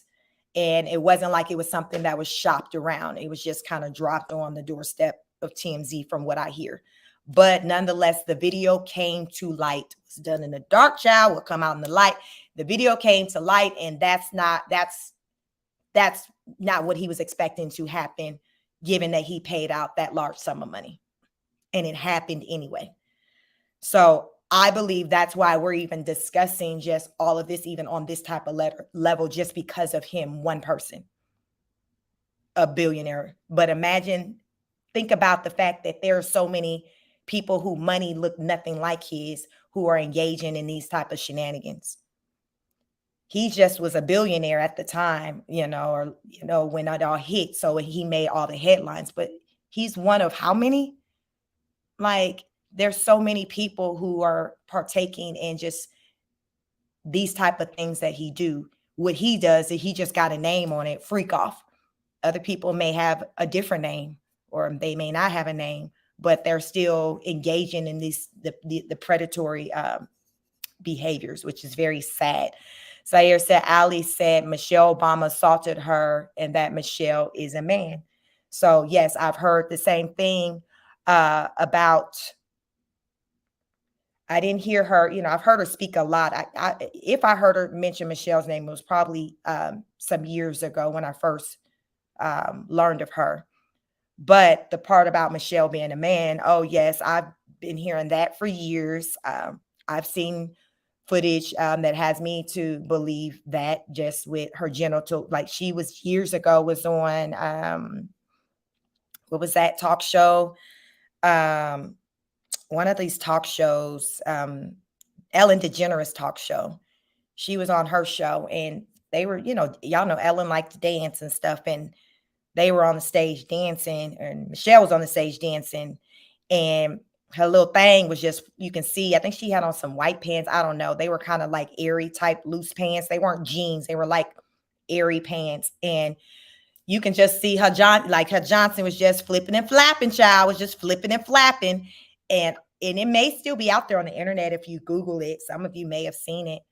And you just put in Michelle Obama dancing on the Ellen DeGeneres show, and you'll see it. And you just see it, just flapping around. So, and that was like years ago. And you all remember when Joan, remember years ago, Joan, she was caught by the media, the paparazzi, and they questioned her about the Obamas, and she just yelled out or said something centered around Michelle being a man. And child, Joan got up out of here. Next thing you know, Joan was gone. We were just saying R.I.P. Joan. Joan was gone. So allegedly, Joan talking like that, it cut her days short on this earth, on planet Earth. It cut her days short. So Listen, when you know, child. Zaira said all those female celebrity sex are trans, great disguise for predators. Yeah. There's so many of them that are alleged to be trans. Y'all know Megan Thee Stallion for years, that has been put out about her. I've also seen footage of, things where you get what looks to be, her Johnson. Like it be out. Listen, the stuff is out there. It just comes down to if you believe it or not. And sometimes people be so caught, just so stuck in just really supporting and loving who they love to where you can present them with the evidence or whatever, and they'll still just turn the blind eye because listen, my daughter calls it delulu, it's just people choosing to be delusional because they can't handle the truth. They don't want to deal with the truth. So it's just like they'd rather stay in their safe, happy place and believe what it is that they believe because it just feels better for them. And a lot of times people don't know what to do with the truth. The truth crosses their path and it's just like, okay, I don't know what to do with this information. This is just too much. I don't want to know. I don't want to know. So you have people like that where they just don't want to know because they're like, I just can't listen. I can't deal. It's too much. It's too much. Wasn't a few good men. You can't handle the truth. Y'all know that is the famous line, but that's a real thing. There are a lot of people who legit cannot handle the truth. And you got people who just choose to not want to know the truth because they don't want to have to deal with the reality of a situation. Your mama Gowan says, yes, that video is still out there. So y'all can do the video. Like I said, Google it, Michelle dancing on the Ellen DeGeneres show. And you'll see what I'm talking about. Zaira, you said all of them, child, all of them. Listen, Zara said the Royals all fake case of fan and trans too. Yeah, it's like from what I've come to see and learn, just everything is a delusion. So it's almost like it's the opposite. So if you're in Hollywood, if you see it as a woman, it really ain't. If you see it as a man, it really ain't. So it's like the roles are just flip-flop. It's the craziest thing. It's the craziest thing. But it is what it is. When you know, you know. Your mom said Mitchell's birth name, or you said Michelle's birth name is Michael Levon Robinson. So I've heard that as well. So you all can Google research Michael Levon Robinson and see and see what comes up. I've personally seen, pictures of Michelle with looking like a man, with being a man looking like a man. Like I've seen the pictures. So again, I've been hearing this stuff for years. So I would have to literally like do the research and try to dig and try to find, because I've had things come across my path over the years in regards to just people in Hollywood, in politics, like people who we think are one thing and they're just something completely different. So if you want to know something, just do your research. Do your research. Don't take my word. Nobody, like, just do your own research and see what it returns, because that's kind of what I've done over the years. I just did my own research and form my own opinions. And that's where I'm at today with anything. It's like I form my own opinions, and I strongly encourage you all to do the same thing when it comes to anything, whether it's politics, whether it's just how these people in Hollywood are moving, hell, how the people you bump shoulders with every day. Look into it yourself, look into it yourself, because that is when you become a believer. You become a believer when you experience and you see things for yourself. Because once you see things for yourself and you become a believer, someone can't just quickly just come into your life and tell you something and you just gonna go with it. Or you're gonna kind of switch paths from where you were on to another, because you are a believer and you can stand 10 toes down on what you believe because you put the work in. That's how it works. When you know, that is a real statement. So when you know, somebody trying to come and be like, no, the sky is green. You be like, no, I know it's blue, and it ain't nothing you can tell me on any given day of the week, month, year that it isn't, because I know. I know. So you need to be able to just have that conviction with just anything. And it starts with asking questions and doing your own research. Starts there. Hear somebody out. Don't just quickly brush somebody off because what they're saying sounds crazy, sounds asinine. That's what happened with Ali years ago. When she came on the scene, people thought she was talking crazy. She was talking reckless because they'd never heard anything like that before. Jaguar Wright. I came to learn of her and her talk, sharing her story after Ali. People looked at her the same way. You held Jaguar, you can't, every time you turn on, go on any type of platform outlet, you're seeing her sitting down with somebody doing an interview. She done damn made mainstream. She talks to the white folks now. She got everybody's ear and attention now because the things that she was saying for so long, it sounded so crazy. A lot of people was just like, man, she talking crazy. But now that we've been hearing all these things that have unfolded as it pertains to Diddy and then some other people, you like, well, damn, Jaguar said that X amount of time. And, and you people like me, I believe, for the, she extra with her stories, but for the most part, I feel like she was lying. I believed her. I'm like, this woman ain't damn lying because I've listened to enough people who have shared their experience in the industry to know that what she's saying is lining up with what Ali was saying. Or what she's saying is lining up with what just when it comes to just pedo type, activities where just in everyday life it happens. You may have experienced, you may know people who have experienced some things. So once you've heard it one time, and then when you hear it again, remember I say when you turn into a believer, you're like, this shit is possible because it's so many people who are saying the same thing. So now it's just like, we can't ignore it. We got to finally deal with it. And I feel like that's what 2024 is about, with finally stopping to just deal with ish that we've been just choosing. And when I say we, I'm just talking about the collective. We people, human as a collective, been choosing to just not deal with, turn the blind eye, focus on something else, because we don't want to really deal with the reality of it, because the reality of it is that it's painful. The reality of it is that you may be a victim or a survivor. Your loved one, your friend may be a victim or a survivor. That's the reality. And people don't want to deal with that because it's painful. They don't want to feel that. So you got a lot of people who just get through on like substances, alcohol, drugs, because they're trying to cope.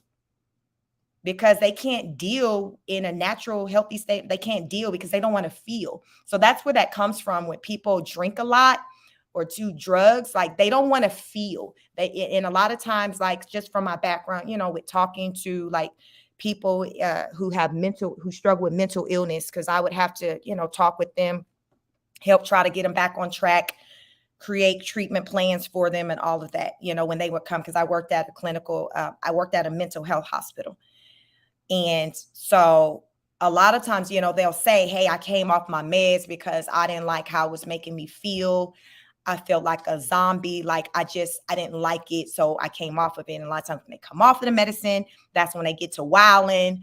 And so people partake in certain things heavily because of the emotion, the feeling surrounding it is rooted in that. It makes them feel a way that they deem as better than, say, if they were to not, consume certain things. So just keep that in mind when you see people who are just heavy on alcohol, heavy on, drugs and pills. Take it a step further and start questioning why. What is it that they're trying to cover? What kind of pain are they in to where it's so bad? It runs so deep to where they're doing this. Like, these are the questions.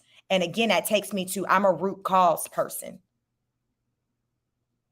I'm root cause all day, because more often than not, people are very surface. And when you're surface, you miss so much because you're just focused on the surface, on what they're giving in that moment, when it's really not that. It's really not about that. It's something way deeper than that. But all you stuck on is that this person just is heavy on the drugs, drinking a lot of alcohol, can't seem to get off the strip pole, can't seem to stop slanging on the streets on the corner. Like, stop to explore why this person, why people continuously over and over again do the things that they do. Because I promise you, there is a reason. It's rooted in something and that goes very deep. And 9 times out of 10, that root cause goes back to that person's childhood. It goes that far. So I like to say, take care of yourselves and take care of one another, because asking these questions, that goes into the realm of taking care of one another. You showing an interest in someone. You got a lot of people who they wake up every day and nobody asks them how they are. They just, and they'll be like, well, nobody ain't never asked me, how I'm doing. Like, questions that, I may ask, they may be like, nobody ever showed interest. And there's a lot of people who are willing to tell their story and say, what's the deal with them? Hey, Aqua, welcome. There are so many people who are willing to share their story, but guess what? They're waiting for someone to show interest. They're waiting for someone to stop and ask them, how are they? They're waiting for someone to be consistent with them, to consistently show up for them, to show as though they are genuinely interested in them and being a part of their life, and there's no strings attached. How many of you maybe feel like you deal with people and you encounter people, but you feel like it's only for a reason? It's something they want from you. Like, I know they only here because they want this. Like, it's really not about me. There are a lot of people who are a part of relationships where they know deep down that that person isn't around because of them and that they truly love and care for them. They know that person's around for what they can do for them, or what they believe they can do for them, or how you may make them look, because they are a piece of ish, but you're a light. So it's like, okay, I'm gonna have you around. I'm gonna be a vampire energy sucker, to where I'm gonna keep you around because you got good energy. I don't. That's how I looked at how Diddy felt about Cassie. He was an energy vampire. He knew that she had a natural light to her. Same with Kim Porter. So it's like, I'm going to keep you near because I know I'm very dark, and I'm jealous of that light that you have. That I'm jealous of that energy that you can garner, that attention that you can get that I can't get by just being me. Diddy is somebody, he knows that people are only around him out of fear and out of what he can do for them. He had the ability when he was free to make or break you as an individual and your career. Think about all the people who've talked about their career and how it went left, and the career started with them linking up with him. Who can you name in this chat who was connected to him, who started out doing very well and have maintained that success over the years? I thought I was able to name Mary J. Blige one day, and then somebody was like, no, she wasn't signed to Bad Boy. She was linked to him, but she wasn't on Bad Boy. So when I think about it, he is the only one who has financially, consistently over the years benefited from quote unquote Bad Boy, that label. He is the only one. Why? How, Sway? How? Like, why is that? Clearly there is something to that. I heard someone say, if they was like, if more than 3 people are saying the same thing about you, I mean, it's true. A thing is a thing. It is true. Anyone who has dealt with this man have the same sentiments when it comes to how he moves as a businessman. And it's not good. And the ones who are speaking highly, please believe they got a million phone calls to threaten him and plead with them and bribe them to say a good thing for him, about him. Like what's alleged to have happened with one of the members of the group Dirty Money. Because remember, one of the ladies came out suing him. I did a video on her. Her name isn't coming to me right now, but it's on this channel.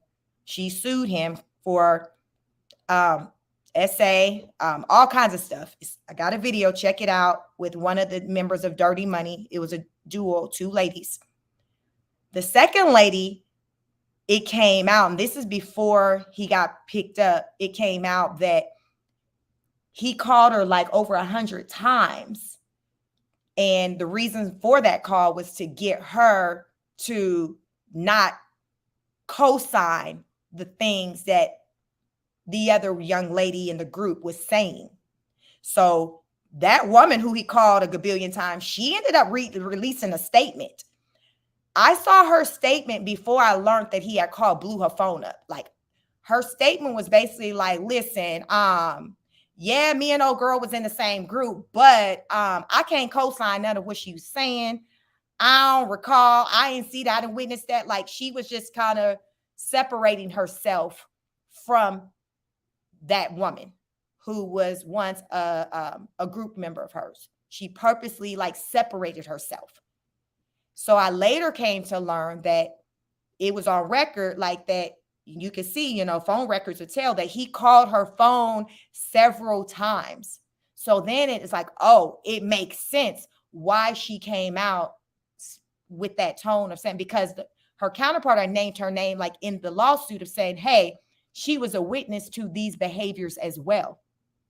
So that's why the other, you know, member came out, was like, well, no, you know, and just trying to kind of separate herself, like, yo, don't put me in that. I ain't seen nothing. My name is Bennett. I ain't in it. She had that kind of energy. But I came to learn why, because they were like, that man had called her phone over 100 and something times. And this is before he had gotten picked up. So again, think about why his bail keeps getting denied. These are reasons as to why also his bail continues to get denied, because they're afraid of when he's out, who he's going to try to get to. This is a powerful man. Who is he going to try to get to? I believe that somebody who has money and power, if they want to touch you, they can touch you. If they want to touch you, they can touch you. I believe that. And I believe the law, they operate that same, they know that. That's why they're like, no, you need to go on, stay here, because we don't need you effing up this case right here and making no phone calls. We need to keep you right here. This is the same reason why Young Thug, if y'all been following his trial, they won't grant him a bail. No, they like, nah, we gonna keep you, because they, you know, the prosecutors feel like, no, it's safer to keep someone who's deemed as a bad person, a dangerous person. It's safer to keep them behind bars, because it gives people a sense of security to feel confident to come out and speak their piece and tell their stories. And that's why in droves, like literally, you all, I literally cannot keep. I started out weeks ago with following this case. Then I had to travel for work and do some things. I fell off. I fell behind. It's so much every day. Like, it's always something coming out pertaining to this Diddy case, to where you all, like, it's almost impossible with all that I have going on. And I have a second channel. Make sure y'all follow me on my main channel, Chic Speaks. So I'm over there a bit too. But it's so much to where I can't keep up. I cannot keep up. So it's a lot. It's a lot. So imagine if it's just a lot of me, just a small content creator, and I'm trying to keep up. Even the bigger content creators talk about how much it is. Imagine just the people from the legal aspect, the lawyers who their job literally is to try to have to, on both sides, to keep up with everything, because the prosecutors got to keep up with everything, because it's impacting their case. So the more allegations that come out, the stronger their case is. And then the defense, which would be Diddy's side, they got to keep up, because they got to know what they up against and what they got to fight. So they like, we only know, you know, how hard we got to fight if the prosecutors are forthcoming with the information that they are receiving. So both sides are very much so invested. Diddy, as an American citizen, is he is, what's the word? What do they say? Everybody deserves a fair, speedy trial. So as a citizen, he deserves the speedy trial. So the speedy trial means getting a court date, something not being dragged out, and you just happen to just sit behind bars and just nothing's happening with your case. So as of right now, it is on the books for the trial to be Cinco de Mayo, May 5th, 2025. That is, as of now, the trial date. But child, probably literally up until the day before, more information going to be coming out prior to the trial. I believe Diddy's team, they really want to push to hurry up and get the trial going, is because they see so much keeps coming out to where they like, listen, we got to shut this down, because here's the thing. There's a such thing as double jeopardy. If he gets tried once for this thing, the prosecutors can't come back down the line later after he's been tried to say, oh, we got more information, let's take him back to trial. It doesn't work that way. So Diddy's side is like, yo, let's get this going, because we see all this information keep coming out. Let's just hurry up and get the trial. So therefore we can then be able to put a hard stop to things. So if, say, the trial come May, say something come out next September, and it's centered around these same allegations, he wouldn't be able to be taken back to trial by the state for the same charges, because they've already tried him. Y'all see what I'm saying? So that's why it's important for the prosecutors to try to just get it right the first time, get all their ducks in a row, and just be ready, because they know it's almost like the only way they can redo the trials if it ends in like a hung jury or something like that. But if there is a verdict, that's it, y'all. Listen, child, if there's a verdict, whether it's guilty, not guilty, innocent, whatever, if there is a verdict, that's it. You got one time to get it right. That's it. Both sides know this. We got one time. And if Diddy is found guilty, go to jail. Y'all, how often appeals are accepted? How often we see somebody get tried, found guilty, get sentenced, and then they ask for an appeal, and the appeal is granted. We ain't even talking about the first time, because most of the time these people be asking for multiple appeals. So chances are that first one ain't going to be granted. So we just going to go ahead and call a thing a thing. The first one is not going to be granted, child. Y'all know that first one. Y'all know that's an automatic dub. Down the line, probably after a couple of years, try it again. But a lot of times these appeals aren't granted. And then these are federal charges. I heard somebody recently say that I think the feds got like a 98% success rate. Child, what that means is that if the feds are on your neck, they solid with their receipts. So they like, listen, we done our homework. We didn't ask the questions that I'm over here encouraging y'all to get in the habit of asking. We done all of that. We've done our due diligence. We're ready. That's why a lot of times it takes a while where we be like, damn, why didn't he got picked up yet? Because the feds know we got one time to get this right. So they're building their case. The feds are building their case. The feds have built a strong case against this man. They've built a case. They've done their due diligence. So this is how they operate. So that means that more likely than not, when it goes to trial, the outcome will be a guilty verdict. What it comes down to is what type of punishment will there be as a result of this this guilty verdict, because that can vary, as far as the sentencing. But we can say it's safe to say that when he goes to trial, there will be a guilty verdict. Now, it may not be on all charges, because I covered this also on this channel, the press conference that came out maybe back in September, where they were just throwing out all the charges that he was hit with. So more than likely, he's not going to be found guilty on all the charges, but he'll be found guilty on one or more, which is going to mean that it's going to come with some time. It's going to come with some jail time, some prison time. And y'all know the feds is day for day. So state, y'all know it's a whole thing. Oh, for good behavior, you can get out early. What else you can get out? If you're taking classes, like school classes, working on GED, things like that, that can contribute to your time with getting out early.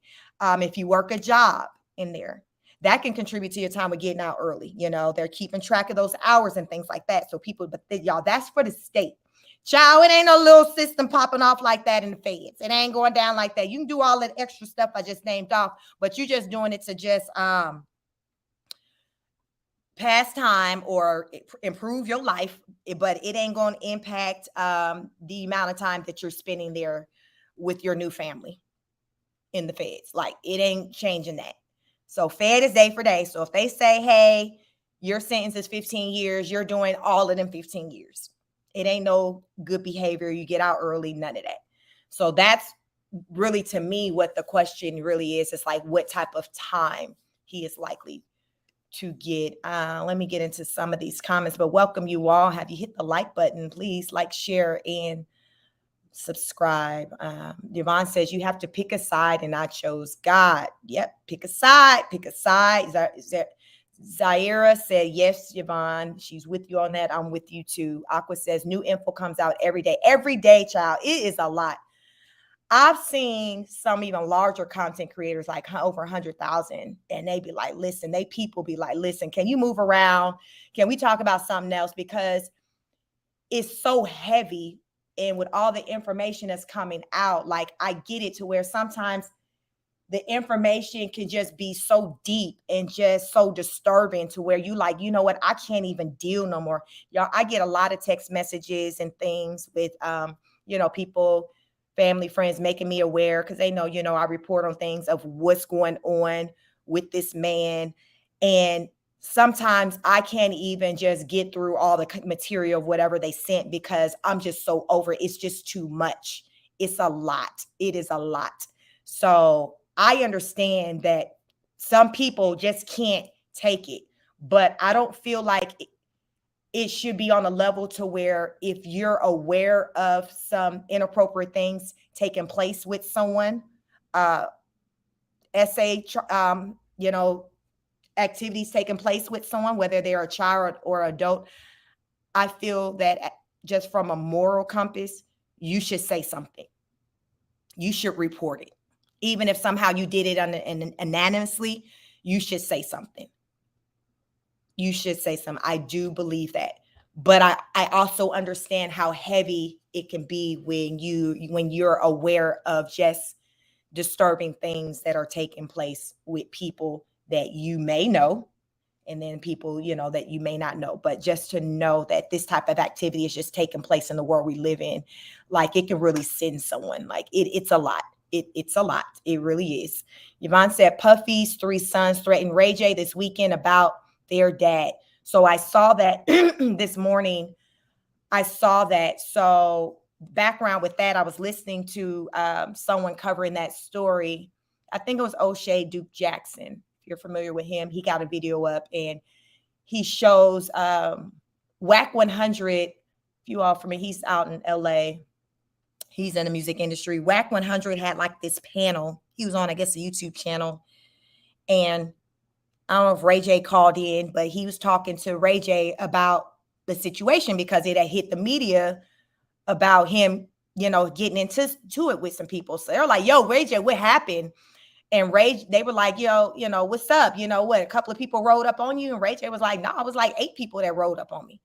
And he didn't say on that phone call, he didn't name the names. I didn't hear him in that clip name the names of who rode up on him, but I already heard that it was Diddy's sons who did. But he said that Chris Brown was there at wherever, I don't even know what event, wherever they were at, but Chris Brown was there, and Chris Brown saw what was going down and kind of came over to the rescue to diffuse the situation. And just basically he was on some peace type stuff.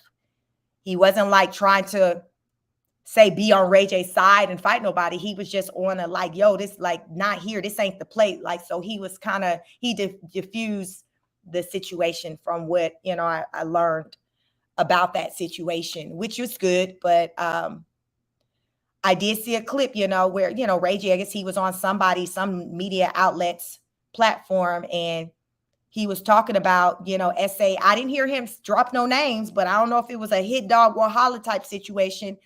But because I didn't hear Ray J drop any names when he was doing this interview.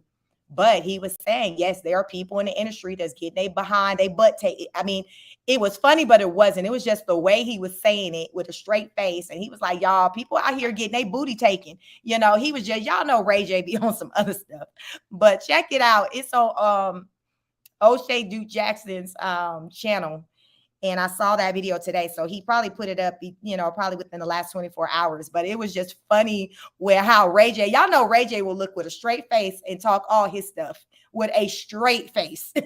So he said what he had to say with his chest with a straight face. So apparently after that, that's what set, I guess, Diddy's sons off, because they thought, he was cool with their daddy. But like I said, in the little clip that I heard, I didn't hear Ray J drop no names. So why y'all rolling up on Ray J like that? I ain't hear him say no name. So, but yeah, like I said, Chris Brown danced his way over to the situation and diffused it. He was like, y'all, let's love and dance and sing. But yeah, so he did that, that was a done data. So that was good. But yeah, like people out here just on some type of I'm a roll up on you type of time. Now, what got me is y'all know what Diddy's sons look like, especially Justin with his damn slick down edges. So I'm looking at the picture with his sons, and I'm trying to picture them rolling up because I didn't see the clip with them. I seen like a little still frame of like Ray J talking to some people, but I didn't recognize any of like Diddy's sons. But when they, O'Shea showed just a picture of his sons, and you got Justin with a doggone Bill Cosby sweater on, and his his silky hair, and I'm trying to picture him, y'all, trying to throw some hands on somebody. I'm like, what is Justin finna do but strike a pose for Vogue? What is Justin finna do for this situation? I'm sorry, y'all. That was just the thought that came to my head. Then you got, I'll be sure, son, Quincy. Quincy a pretty boy too, but I think he look a little harder than Justin. Like I think, I think Quincy looking a little harder than Justin. To me, out of all of them, the most harder looking one is going to be Christian, the skinniest one. The skinniest one. He the one look just like his daddy. But them other two, I'm like, child. These light skins finna be rumbling in the streets. So like I said, Chris Brown had to dance his way over to the scene and diffuse and, break it up. So we'll see what happens with that. But yeah, so that's the talk that's going on right now with Ray J and the Diddy boys. But yeah, but that's the thing. Ray J ain't one that, and as they say, Ray J, he's a good kiki, but they're like, Ray J, he from California, from LA. Ray J ain't gonna back down on, now he ain't no punk, but don't mean he gonna win the fight, but he dang sure ain't one to walk away.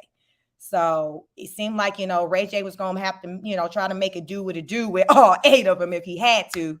But, Chris Brown came up in there and kind of, settled the things, at least for that moment.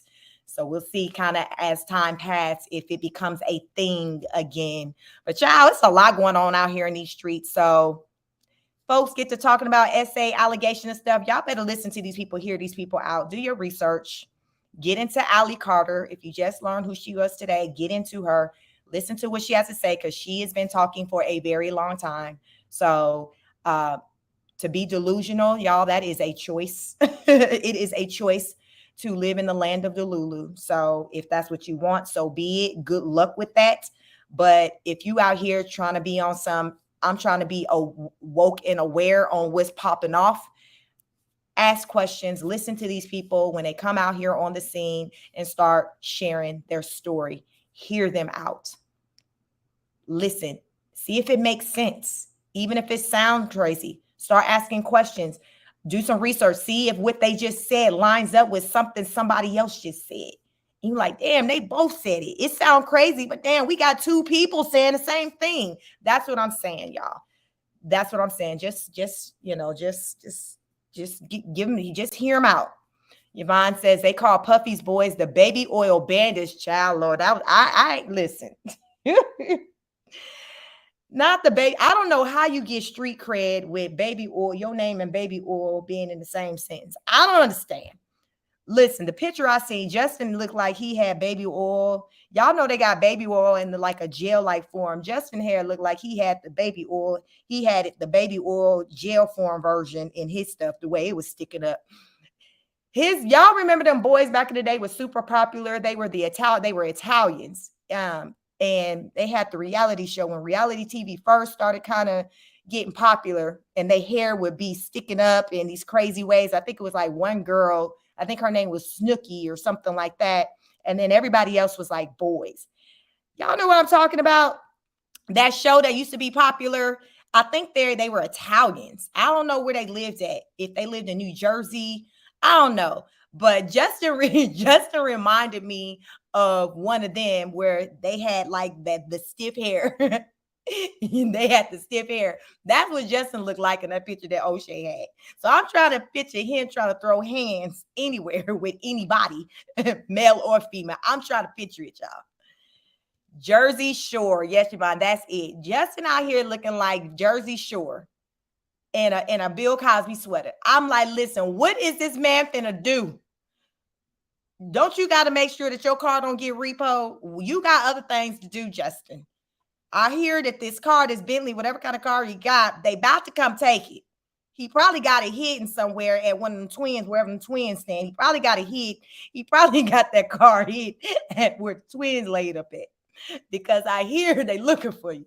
And I hear your daddy say he don't give a damn because he fight for his life. He can't, because I hear he said you need to go on into a club and take your pretty ass into a club and go make some money off of your looks. That's what I'm hearing.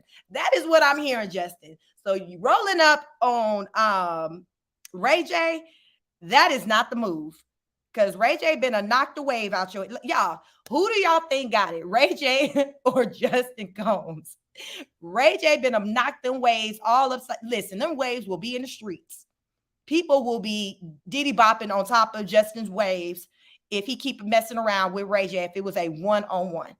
My money is on Ray J all day long. Don't play with it, don't play with it. So Chris probably really, really low-key really saved the embarrassment. Like, listen, y'all daddy already down.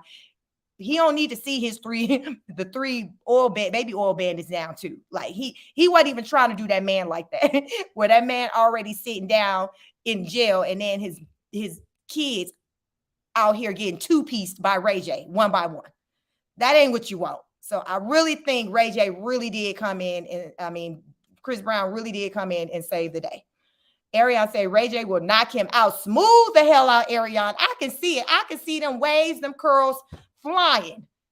I see Ray J knocking them curls all the way to Misa's house, his mama house. I can just see it. Y'all know how when you get a vision in your head and you can just see it? I can see it. I can see it. Because we don't know what Justin do anyways. Like, what does he do? We just know his ass at least about, 30? What does he do? We going to be able to say he get his ass kicked by Ray J. We going to at least have something to be able to say he does or happen aside from his daddy's name. Because right now, we ain't got nothing. All we got, he Diddy's son, them folks looking for that car that he ain't make them payments on, and Ray J about to go upside his head. That's all we got. That is all we got. So he trying, I guess, build him a little resume, because we got them 3 things I just mentioned to y'all for Justin. So it would behoove him to sit his goddamn ass down somewhere. It really would, in my humble opinion. In my humble opinion, y'all, and I mean all of that. And this is coming from the psych person. The person who got the background in psych. It would behoove him just for him to sit down somewhere. Clearly his mentals ain't, they ain't intact, because if they were, he wouldn't have been trying to walk up on Ray J like that. So that just lets you know right now that my 3 sons, that mentally they ain't there. They going through it. They are going through it, because in no day of the week did that make sense. And y'all see they had to all do it at the same time, because y'all know individually, they knew better. And all of them probably taller than Ray J. But all of them probably know that by themselves, one-on-one, they couldn't handle Ray J. So they had to kind of roll up on him. And Chris Brown had to moonwalk into the situation to save the day. So thank God for Chris Brown. Chris Brown was all right with me, at least on that day. At least on that day, because that would have been a hell of a headline, y'all. That would have been a hell of a headline if that fight would have went down with the baby oil bandits, with the My Three Sons, with the Diddy boys. It would have went down, and I would have been here for it, and I would have been over here going live talking about it. Talking about it. So, y'all, it's a lot. I'm doing the best I can with keeping up. If you came late and you missed early on when I showed Ali talking about being the daughter of Tupac and showing her receipts, pictures, she had baby pictures, be a part of the replay game, get into it. Also, make sure you watch her latest video that I also showed where she's naming names, she's dropping names on people she's seen at the Diddy parties and people she engaged in sexual activity with. Some of those names will shock you. It will, and maybe it will not, but very disappointing. I know with the Denzel name, it was disappointing. Shock. At this point, anybody in the industry, I'm not shocked because it's just right now we've just heard all kinds of names to where the shock kept it's gone. Shock been gone for at least probably about 12 months now. So now any names that I hear is just like, wow, that's all I can say. So Denzel was in a wow. Yeah. Ariane says, and Ray J mom will pop out and show and show you not her son. Y'all, the headlines, Ariane, the headlines on that. The headlines on that probably would supersede the Diddy headline with him being locked up.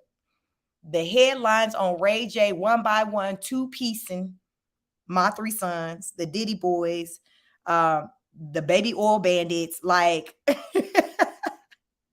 and Chris Brown having to pick them up each one by one and sit them in the car and give them a ride somewhere.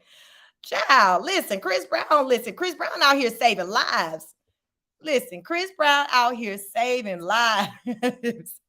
Chris is saving lives. Listen, Chris trying to do, because listen, Chris Brown got his name floating out here. He got his name floating out here too on some suspect stuff too.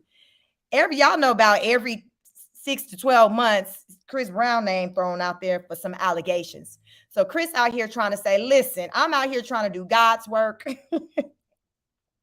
I'm trying to intervene. I'm trying to save lives. I'm trying to earn some kudo points. Listen, y'all see, he wants to make sure y'all see me on camera saving the Diddy boys from getting knocked the F out. Y'all, did y'all see this? Did y'all see this? I need for this to go viral. I need y'all to see that I'm out here saving lives and I'm not this bad person they saying I'm at. Listen, Chris Brown, he working on his stuff too, because he's trying to clean listen, a lot of people out here in this industry trying to clean house. They are trying to clean house. They are trying to clean house however they can. So if they got to show up and looking like they're a savior, they gonna do that. They got to drop a little comment here and there, be like, Ray J, go on some news network and say, I ain't with that. They're going to do that. Every man, y'all, low key is out here for themselves, because word on the curb, Diddy don't strike me as somebody who would be willing to just do the time by himself and not just expose other people who partook in the activity. He don't strike me as like a rider like that. I'm just saying, maybe it's the manicured nails that, and the greased up lips that has me to feel like he is not about that life for taking one for the team. There is nothing about that man that gives, I'm gonna take one for the team. I'm just saying. So I think everybody in the industry know this. So every man is for themselves, and people out here trying to make it do what it do. They trying to do PSA announcements. They trying to go sit down with the white folks. They trying to show up to the events and on some kumbaya stuff, because allegedly what they say, Chris Brown is Pyru. That's a gang affiliation. What gang they're trying to step in and break up fights? And so listen, as I'm saying, every man is for themselves. everybody know that all eyes is on everybody in the industry. All eyes is on everybody in the industry. So it will behoove them to put their best foot forward when they step out the house. Listen, people out here trying to move real differently. The question is it too late? Is it too late?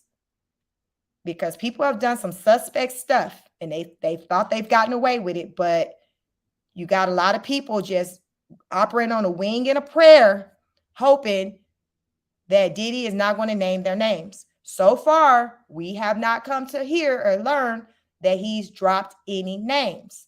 But the trial is not here yet. As it gets closer, maybe even before trial, will he be trying to do some negotiations? Remember, we got Cinco de Mayo. Y'all, Cinco de Mayo 2025 is going to hit real different. And y'all, that's the anniversary day. If y'all know the late Kevin Samuels. Kevin Samuels got up out of here on Cinco de Mayo. So Cinco de Mayo going to have an additional meaning in 2025. Yvonne says, yes, Chris turned into a superhero this weekend. Yes. Because he already know, like so when them people come rolling up on him, trying to put them handcuffs on, he can be like, did y'all see me and Ray J and the Diddy boys? Did y'all see that? Let me show you. Let me tell you what had happened. Let me tell you, it's because of your boy why it didn't progress. Yeah, y'all think he ain't gonna use that? Yes, he gonna use that. Hell, if he was smart, he'll use that, to help, strengthen his story on him being God's prayer, God sent. Yes, superhero all day long. Superhero all day long. And Chris gonna mean that too.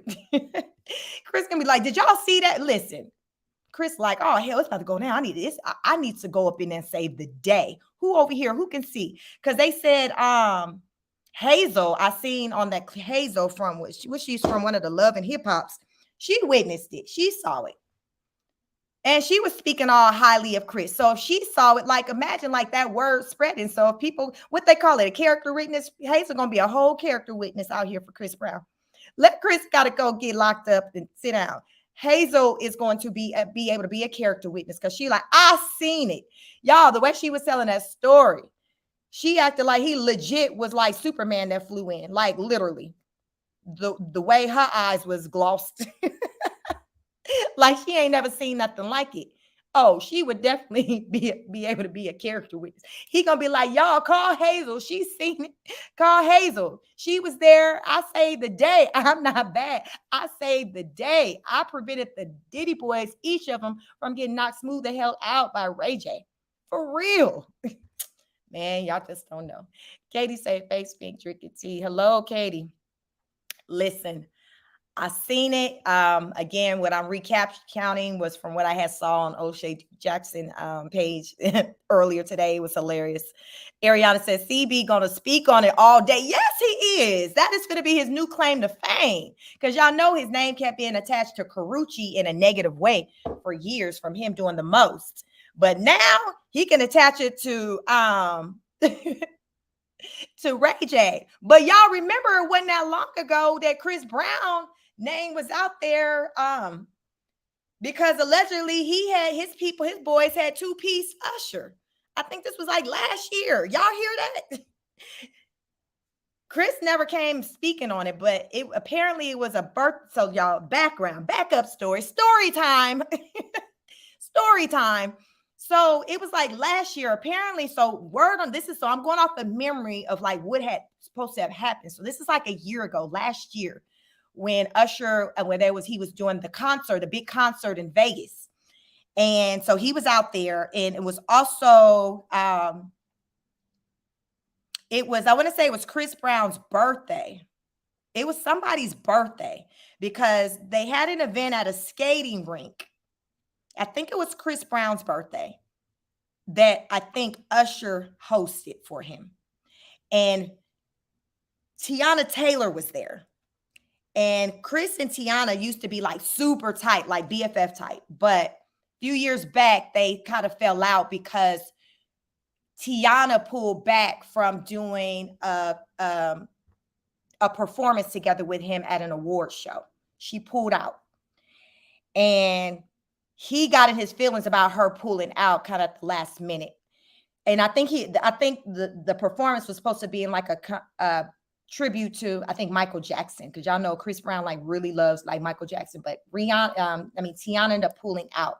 I think people started putting heat on Chris Brown and bringing up the abuse allegations that he has on his records pertaining to Rihanna, because y'all know every now and then that kind of comes back up where he got to speak to it, and he gets really tired of that, because last year I think he couldn't participate in the celebrity basketball game because they were saying, oh, a particular sponsor was like, they didn't want to do it if Chris Brown's gonna be there. So Chris Brown be pissed off where people kind of want to use his pass against him. So anyway, back to the party. So Tiana was at the party. Chris took notice that Tiana enters the building of his party. I believe y'all was his party. So he took notice that Tiana enters the building. So he's like, oh, hell no. Oh, hell no. So he started getting ignorant, disrespectful, saying cuss words to her, just in Usher trying to be a gentleman, like, yo, chill, what's good. And Chris Brown like, no, I don't want her here. So Tiana at this point, like, okay, well, I'm just going to leave. So she walks out, she leaves. And then when she leaves, I think right after when she walks out, I don't know, Chris Brown walks out behind her, or if Usher goes out behind her. But anyway, eventually all of them are outside at this point. So once everybody's outside, Chris and Usher start having some words.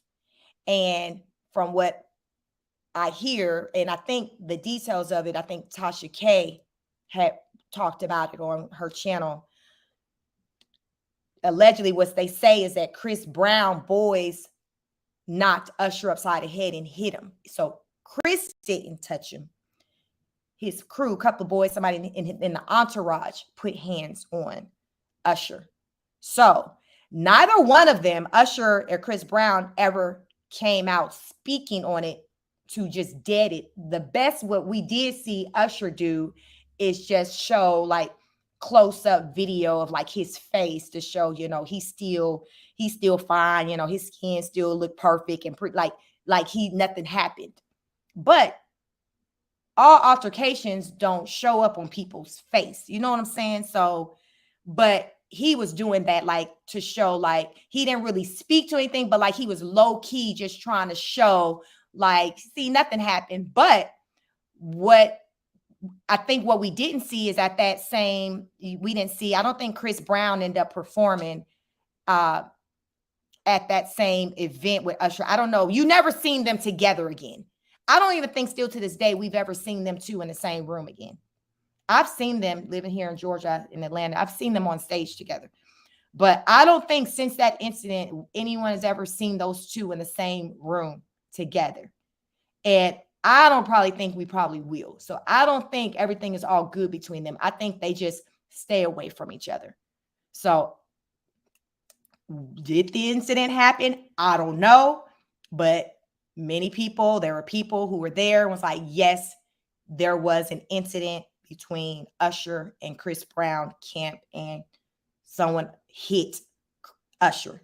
So Chris, fast forward, like, listen, I'm trying to be on the other side. I'm trying to be the peacekeeper. I'm not trying to be in the story as somebody throwing hands. I'm trying to be in the story as somebody who's preventing someone. Y'all see what I'm doing? Listen, he go like, listen, please call Hazel, because y'all not hearing me. I need y'all to call Hazel so she can tell y'all what the hell happened in LA. She need to tell y'all that I came in like a superhero and saved the day between Ray J and the Diddy boys. So we'll see what happens with Chris Brown. Like I said, it seemed like once a year somebody throwing out some type of allegations against that man. Somebody stay talking about what the heck Chris Brown has done to them. And more often than not, it's something dealing with SA. It just so.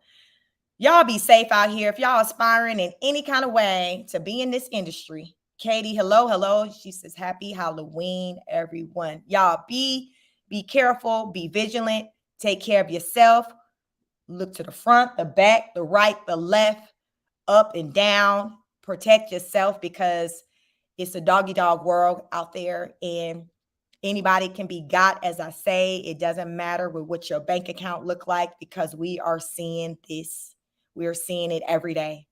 The last time I came on here, I talked about the story with the Abercrombie and Fitch ex-CEO, and him getting hit with SA charges, but they granted him a $10 million on bail same day. So he didn't get the Diddy treatment, but he also don't have the RICO charge against him as well.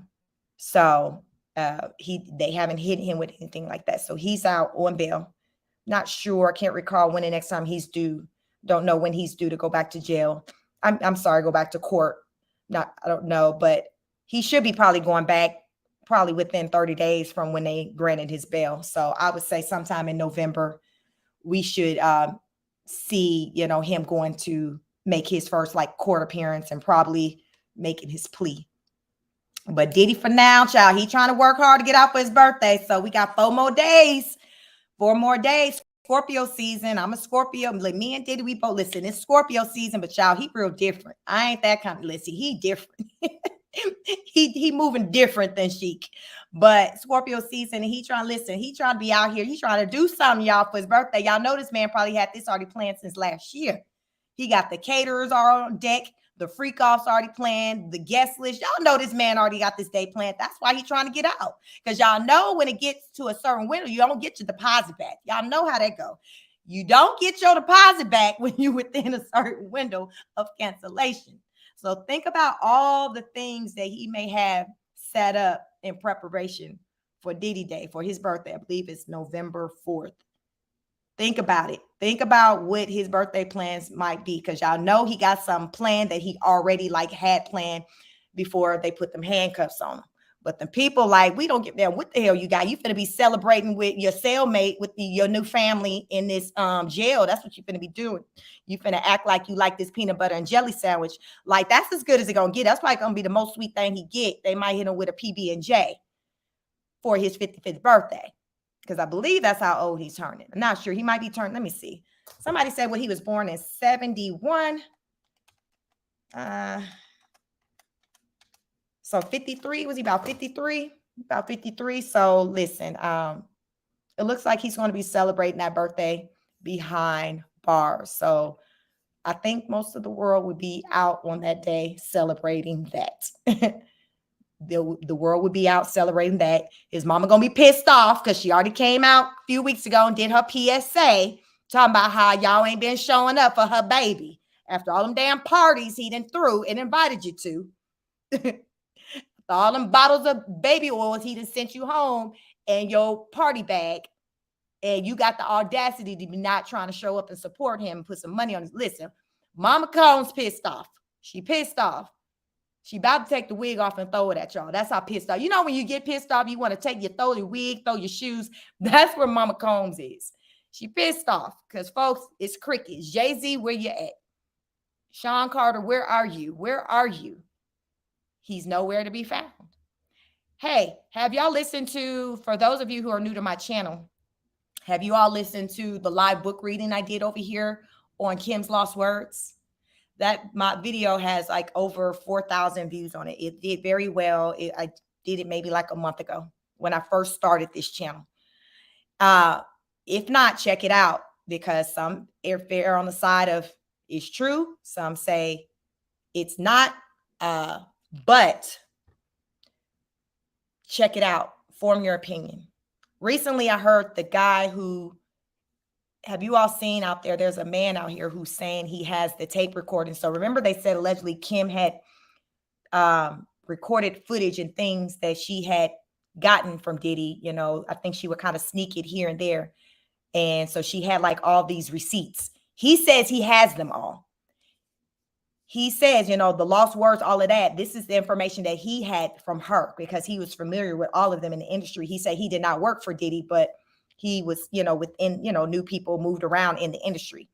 So there is another book. I ordered it. It should be, I don't know. It might be in the mail today. I need to check to see if it come today. I ordered it last week because I want to do another live reading. But He said the version of the book I read, y'all get into that book reading, Kim's Lost Words. He said that is the watered down version of Kim's real lost words. And he has released the actual, I guess, what do you want to say? The raw, the raw version of the book. Cause he said that was like the kiddie PG version.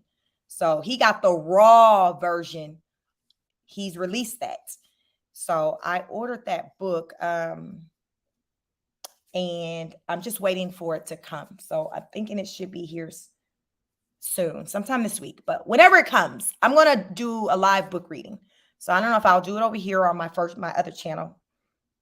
I told them that I would do a reading over there too.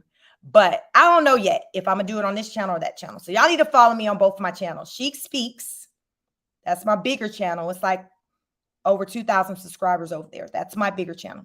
Then this is my second channel, Chic Speaks on It.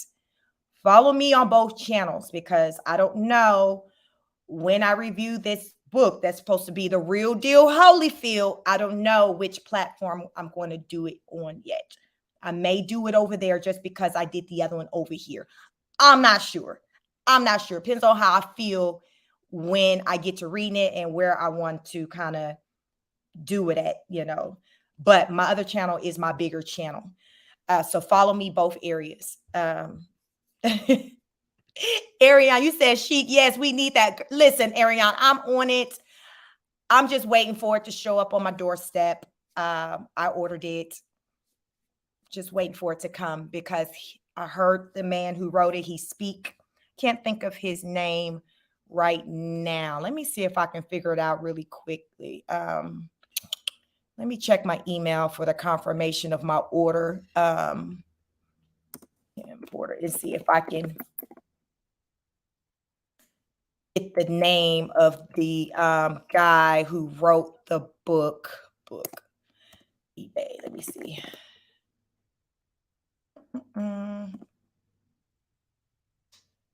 Yes, let me see.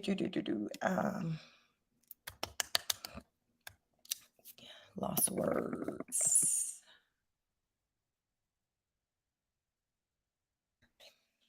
Let me see. Lost word. Because I listened to the guy do an interview and he talked about it and he shared some details, but I'm like, I got to get the book. I'm gonna have to read it because I read the other one. Ariane, did you hear me? Were you a part of the live? Did you listen to the live reading I did on Kim's Lost Words when I did that live, or did you catch the replay, or have you heard it at all? Y'all let me know if you're in here, if you have listened to my live reading of Kim Lost Words. Let me know if you listened to it live while I was reading or if you caught the replay, because you want to hear that. I think you want to hear that. I think it would be good to listen, hear me redo that live reading on that first before I get into the second one, so you can kind of do a comparison.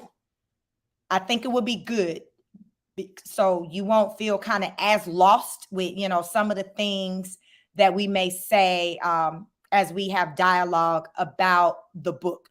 Because I really enjoyed it. That was like my first live reading, and when I did it on this channel, I really enjoyed it. And the people enjoyed it too. And child, it was just, listen, it was several moments we were clutching our invisible pearls. So nothing like a live. So let me know if you caught that live, or if you didn't, if you caught the replay. And if you didn't, do you plan on just going and listen to the replay? I was able to get through the full reading of her book in one live. I think that live is 3 hours, but I did the reading starting at when I hit hour 2. No, after the first hour. So the first hour, I think I covered So Happened. Gloria Allred had a news conference with the woman, I think Thalia Graves, who said that Diddy had essayed her back in early 2000s, I think 2001. So I had already had the live scheduled to do the reading, but when that broke, I talked about that first on that live. So that covered like the first hour, and we got into the lawsuit documents and things like that. So the first hour I covered that. The last 2 hours was the book reading. The book was maybe like 50 pages or so. So I was able to get through the book reading in that one live. I think, because I've done 2 lives.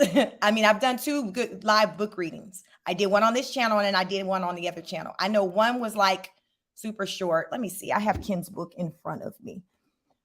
Kim's book, Kim's Lost Words. This book is, yeah, it's just 60 pages, 59 pages to be exact. I did that in one live. So if y'all want to check that out, go to that live. You'll see it in the thumbnail. Her picture, the picture of the book, Kim's Lost Words. And that live, I think it's 3 hours, but to get to the reading, fast forward past 1 hour, and the reading is the last 2 hours. Get through it. You want to hear what was said in that book. That will prepare you for what we will hear in the second book, which is, for some reason right now, I can't think of the exact title or author of the person who wrote the second book. But I ordered it, y'all. I'm just waiting on it to come. It is coming. It's coming. Yvonne, you said Chic Speaks is the channel. Yes, that is my primary channel. You all make sure you're following me over there. That's my big main channel. Follow me over there. And this is my second channel. I have decided to start up a second channel. So this is the second channel where I've kind of put like the news, viral stuff, reaction things. I do all that over here. On the other channel, I touch on some of this stuff, but I go deeper into this type of stuff that we're talking about on this channel. But you want to follow me on the other channel too, because a lot of times when I get new information and I start talking, I'm live on that channel, so they'll hear about it first. So that's why you want to make sure you follow me everywhere on both of those channels. So wherever I'm talking, wherever Chic is speaking, you'll hear me. So that's what you want to do. Make sure you like, share, and subscribe. You got that notification bell hit so you know when I go live. I'm real random. So a lot of times, I'll schedule these videos over here in advance. But sometimes like this live, it was impromptu and I just went live real quick. And now it's been 2.5 hours. So it be like that sometimes. That's why you want to make sure you got the notification bell hit. So you just know when she get ready to talk, child. Because when I get ready to talk, I be talking and I be getting to the weeds. I get into things because I like to dig deep. Naturally, it's just I ask questions. My background with being in clinical mental health counseling, that's just what I do, that's just my stuff. That is my stuff. So I don't, in my day-to-day job, I do not operate in the capacity of a therapist, but from an educational standpoint, I have the education to do that. Just so you know. So that's where I speak from. Ariane says, yes, Chic, I was all in. Remember me saying she was crazy for staying that long. Listen, Ariane, I think almost everybody was saying she was damn crazy to stand that long. But Ariane, that was a good one. We got to do that again. I enjoyed it. So we are going to do it again. Tori Stark says, hey, everyone, I believe everything Ali Carter says. I believe everything Ali Carter say, Tori. So listen, she got me sold. She's had me sold for some years. But recently I picked back up listening to her because she just all up and down like my YouTube timeline, like everybody's kind of talking about her. So I picked back up with listening to her kind of heavy. And today was my first time talking about her. But this is why I say you have to follow me on my other channel too, because I started talking about Ali first on that channel. And I told them I was going to go deep about her on my second channel, which is this channel. So that's what I mean when I say sometimes on my main channel, I'll just go into deep dialogue and just start talking about things over there. And I may say, but I'm going to pick up further on my next one. So you just want to make sure you're following me everywhere. So wherever I decide to start talking, what I had to say, because I be saying some stuff. But definitely be a part of the replay game too. If you ever just do not catch me live, that's fine too. But if you can catch me live.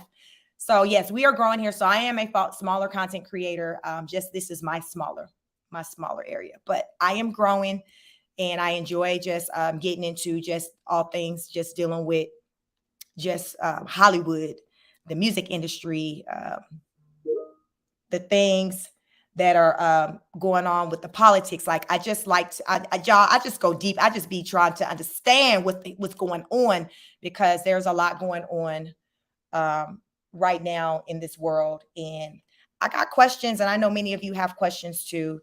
And I like to come out here on this platform to get into some things with my listeners, because it helps me to understand. Together we try to understand and break down what's going on, because it'd be a lot for one person to kind of take in and to try to make sense of it. So sometimes we need to kind of come together, have a meeting of the minds, which is why I call us the honor students on my main channel. That is what I call us over there. So this channel, I say that too. We're the honor students. A lot of my followers on here followed me from over there. Plus I have some new ones. So some of you may have just met me over here, but I refer to us as the honor students because we're learners. We're lifelong learners. We're interested in just wanting to explore, to understand, for the sake of growth, for the sake of being better, for the sake of just creating better examples, for this purpose of moving in the way in which you speak. You need your words to line up with your walk. So, and a lot of times we see that people, they talk about it, but they're not about it. So I'll say a lot of times, don't talk about it, be about it. And that just means to walk in line with what you say. Like, just don't be talking a good game. Like, be about that. Be about that. And when you see people that aren't moving that way, call them on that. And that's what we do between my two platforms. We just call people just out on their stuff, on whatever it is that we're talking about at the time. And we just learn and we grow. And that's how my first, my other channel grew. It grew pretty quickly to the numbers that it has. But it's just about us just, like attracts like, and just finding people who are like-minded and who share the same interests and concerns. And, we just come together and we get into some things. We talk about some things. That's what we do over here. And I welcome each and every one of you. Ariane says she pray for your lookalike that she go to court tomorrow. Yes, tomorrow is it for Ariane. If you don't damn stop talking about my damn lookalike. Ariane, don't start with me. Do not start with me. I be running away from her when I come over here. Yes, Rose Miller of Queen of Kings. I review that channel on my other channel, my bigger channel. But yes, she goes to court tomorrow. Tomorrow is the 1st. Ariane, do you know where exactly court is? Where is court? What state is court? Because he lives here in Georgia with me, her ex-husband or whoever here, baby daddy, whatever he is to her. He's here in Georgia with me. She's in Hawaii. She used to live in Arizona. So, child, where they going to court at? Where is court? Where is court? I want to know where is court, because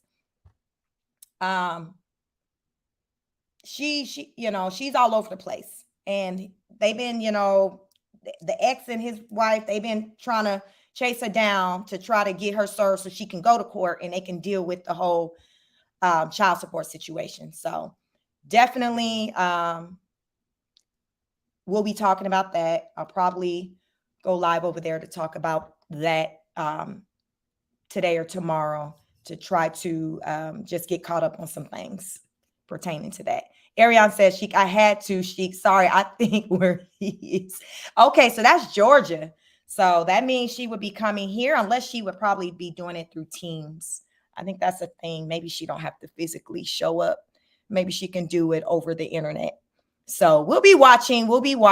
I had to take a break from her. So I've been doing other things on my main channel. If you're into fitness related content, I've been doing a lot of, I do fitness live workout videos over there. So check that out. And then I talk heavy, anything mental health related. I review the popular YouTube channel, Queen of Kings. On this channel, it's just my reaction channel where I cover everything else that's going on in the world. So that's this space right here. Everything outside of Queen of Kings. This is my woo-saw space, even though a lot of this stuff we talk about is really dark, crazy. But child, when you know, this is my woo-saw space. So you all make sure you continue to follow me on both platforms. Get into the comments, drop a comment. Let me know your thoughts on any of the content, anything that we've talked about. I'm sure I will be coming back to talk more about Ali Carter, because she's always talking. She always has something to say. And so now that I've come out here and introduced you all to her, for those of you who did not know her, you'll know, when I bring her back, you'll kind of be familiar, and we can kind of pick up where we left off. But she typically do a video kind of like daily. So I'll continue to watch it. But in the meantime, you guys make sure you like, share, and subscribe. Take care of yourself and one another. I like to say, go out into the world, show up in the world in a way in which you want others to show up for you. Meaning, go out and be a light, be positive, speak positive, give positive energy. That's what it's about. Like attracts like all day long. You notice Diddy with this bad energy and all that he got going on. Like attracts like. That's real. Y'all, she was saying names. What she said? Birdman, Denzel Washington. Who else she said? She said, child, I'm trying to reflect because we didn't talk so much. She was dropping names, y'all. If y'all came late, be a part of the replay game. Ali Carter, who's alleged Tupac's daughter, who's also allegedly been at the Diddy parties as a trafficking victim, child victim. Oprah. She didn't say Oprah. She's mentioned Oprah's name before, but today, in the video that I showed today, she did not mention Oprah's name in this particular one, but she mentioned Denzel Washington. She mentioned Birdman. Who else she mentioned? And she mentioned a few other people. All men. She didn't mention any women in the video that I showed. She didn't mention any women's name, but I have heard her mention Oprah's name. I have heard her mention Whoopi Goldberg's name. Y'all, I've been following her for years. And lately I've been following her heavy. So these names is just like lately within like the last couple of weeks where I heard her mentioning Oprah and Whoopi Goldberg. Like, she's like, y'all, she don't want no parts of them or the industry. Ariane, you say Lil Wayne. Yes. But there was somebody else. Who is that man that Angela Simmons is with right now? I think that's another name she mentioned. Y'all know who I'm talking about. What's the rapper that Angela Simmons is dating? I can picture him, but I just think I can't think of his name. I think she mentioned his name in the video today. Let me see if I can figure it out really fast. Angela. Yo Gotti. I believe Yo Gotti. So that was the name. I believe there's the other name that today, the video that I played in this live, she mentioned Yo Gotti being there. I believe that was the other name. And I feel like it was another name too that she mentioned. But yeah, she was dropping names.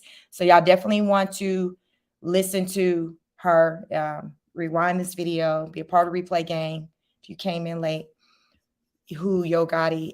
Yes, Siobhan, I believe Yo Gotti was the last name she had named in the video. That you came along. You came in here after I had played the video of Ali Carter dropping names of people who she personally saw at the Diddy parties and people she actually was had sexual encounters with. And she did say that she did have a sexual encounter with Denzel Washington. And then she said, and so she named about 4 names, all men. And she said that one of the men has a birthmark on his left thigh. But she did not say who. She didn't give a name, but she dropped names in the video. But she said one of the men, so I took that as one of the men who she named, they have a birthmark on their left thigh. So yeah, the video was a pretty deep video. Definitely check that out. But like I said, it's one of many. So that's just the one of most current ones. So I may, come back and share, another video with you. If not today, maybe tomorrow, of her talking again. Maybe, I don't know if she'll have a more current one, or I may get into even an older one, because child, really, I can share any of the videos and you're going to be like, what? So I don't necessarily probably have to share them like in the order of how they come out, because she's shared quite a bit of information. And there's a lot of videos. If I just were to work my way backwards and just be posting them, like, child, it'd be a lot of videos and a lot of information that you all will get. Yep. Yvonne, definitely check that out. Ariane says, Sheik, this was a great live. Keep it up. Thank you very much, Ariane. I appreciate you being over here and being support and engaging. We got into a lot of things. But I hadn't been over here in a little while, so had some things going on. But I'm going to be back consistently and trying to build this channel up, get my subscribers up. So you guys make sure you subscribe. Make sure you're subscribing, because I'm dropping the content out. So make sure you're watching and you are subscribing, so we can continue to build together and learn what's going on out here in these streets, y'all, because it is rough and tough.